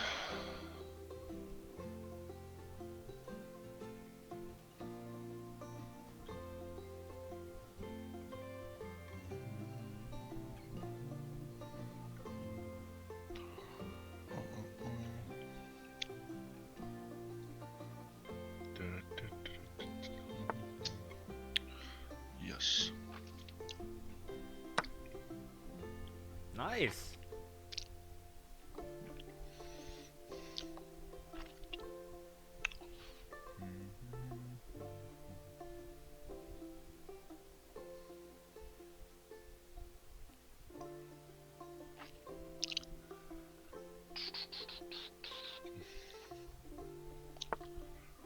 Yes.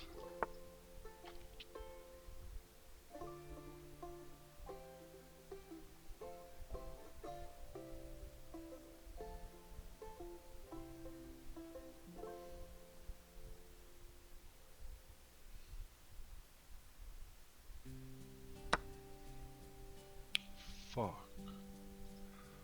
Well, I can kill this queen also, so, well, shit. Let's check here, so that's good.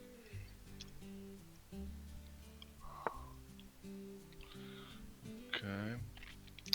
Do I wanna, let's see, do I wanna check again, or is that something? No, then it just kills. I wanna kill his, is it, I'm gonna kill this way, then I'm gonna open up with my rook, so I feel like it's a good move. I'm gonna do this.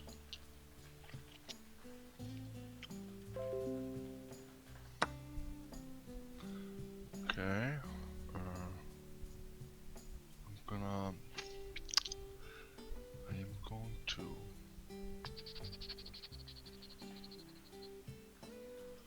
move here. I feel like this is a brilliant move. Do I want to get my, yeah, I'm going to do this. I do want to get my rook into the game. I would like to get the rook into the game, but I can't move it because of the fucking pawn. So I'm going to do this.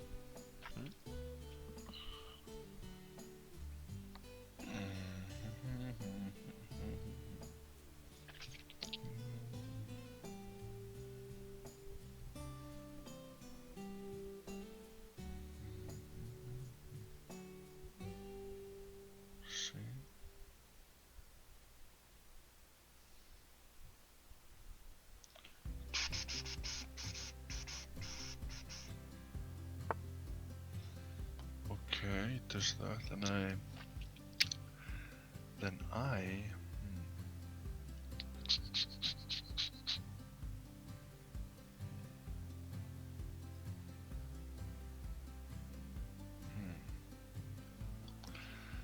let's see.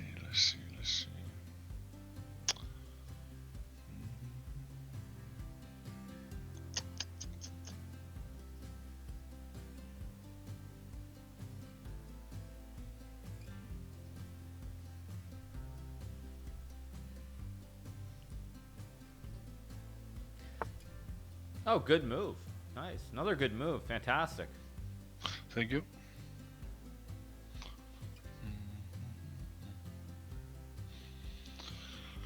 Alright. I'm trying to see these moves, you know, I'm trying to... Yeah, I think in general you're very good. You're a little bit slow on the clock, but overall you're playing great moves. Thank you.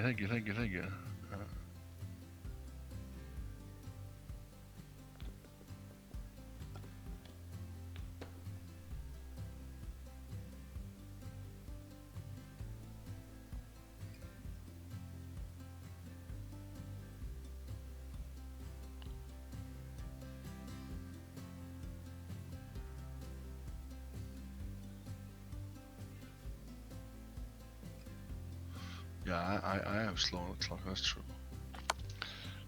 That's true. I am slow on the clock.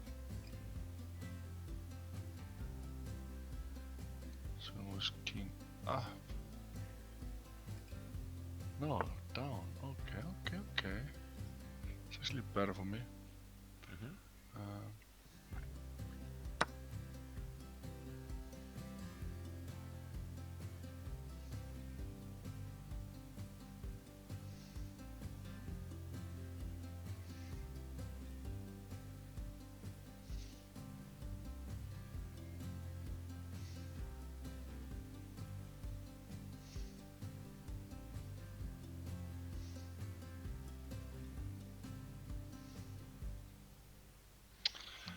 Yeah, I need to. I definitely need to improve my, how fast I think.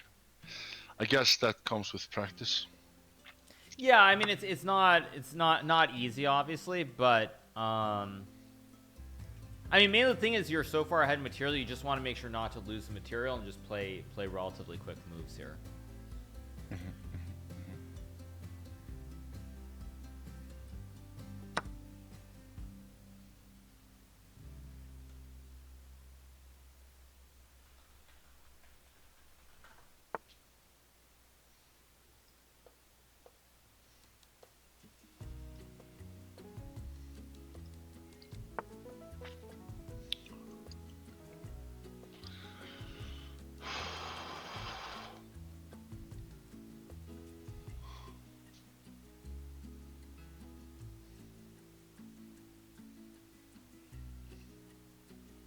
Nice. Oh. Very nice. All right. He gave up. It was fantastic. Nice. 2-0. Not bad. 2-0. 2-0. So what do you think?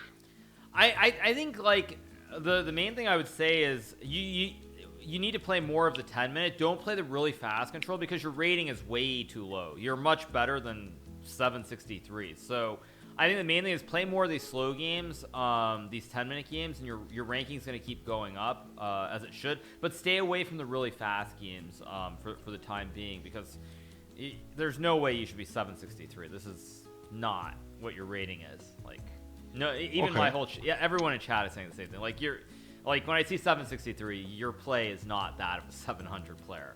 I mean, your rating should be at least 1,000. Oh wow! Thank you. Yeah.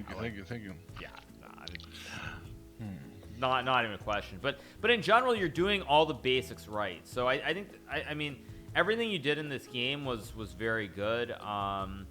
Really, I just you're not playing against players who are at your level. So that's why I don't really have anything specific to say because you're just playing very good games and just beating these guys. So you're on a roll. So I would say play more of these games and again I think just maybe do some of those puzzles. Like I actually let me see if I can find that. Let me see. Okay. Let's go back to puzzles just to see. Like so like if you go to puzzles for example, I think you've seen that, right? That's on the left hand side. You see like you go to puzzles? Yep. And you can click on this learning. I think. Let me just see it on your screen. Learning. Yeah, you see learning. So if you click on learning, you'll then get a whole list on the right-hand side of things you can do. So you get this whole list on the right-hand side of things that you can do, and you can just click all of them. And so like for example. What we were looking at was what were we looking at? Is remove the defender one of them? Let's see. Yeah, you see how there's a remove the defender one, and there's like a skewer, smothered mate, of course we looked at, and then just and then pins. Like if you did like those four themes, what I showed you in the games today, you would get those down and have those down for quite a long time going forward if you just reviewed those specific themes. You said pin, remove the defender, and what? Skewer. That's when you attack on the diagonal. You attack two pieces in a row. Okay. And then smothered mate, which was the one where you sack and you push everything into the corner, and then you use the horse to checkmate the king. Okay. So these four. Yeah, so like if you just do like you do that and you just study those puzzles from what I showed you in the games today, combined with just playing games, that would just be a very good starting point, and then just keep on going. Awesome, great. Great, great, great. I'm excited to learn more. Yeah, and you have a lot of time too because Pogchamps is still like it's still 1 month away. Yep, yep, yep. So a True, lot of time, true. and I mean I'm sure How we can do more much? lessons. Definitely, I would love that. How much do you feel like, for me to see some progress? How many hours a day should I put into this? I mean, I don't know if it's the time. It's more what the quality is. I think if you're doing, well, I think the first thing is you need to get your rating. Your rating should not be where it's at. So your rating should be somewhere closer to 1,000, and then you can judge some progress based on the ranking.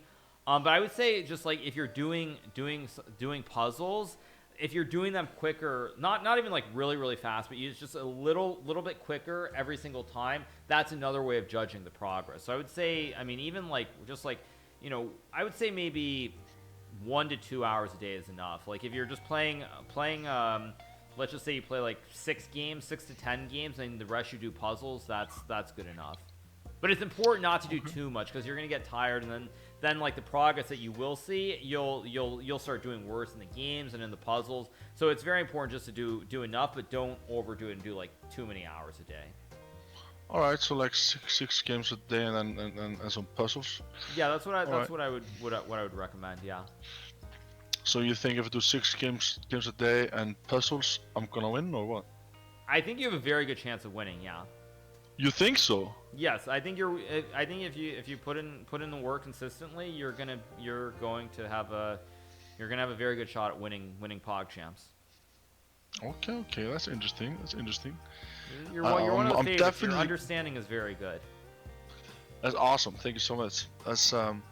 I am going to put in the work, and I'm excited for this, and I can't wait to show people that I'm gonna come prepared. Yeah, definitely. I'm looking forward to it.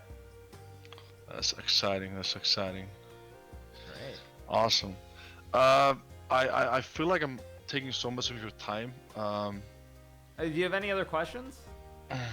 I don't think so. I think this has been a great lesson today. I feel like I learned a lot. Yeah. I'm just gonna, go work on my, my game and try to think a bit faster and yeah, just improve it. I feel like today was good. Fantastic, and yeah, we should do this again in a couple of weeks after you've won your competition. Definitely, I have a competition coming up soon, yeah. So yeah, after that for sure, definitely. If not before, definitely Great. after that, 100%. Yeah, well, good luck with that, and yeah, we'll do this again soon. All right. Awesome, my friend. Thank you so much for taking your time to problem. help me. I appreciate that.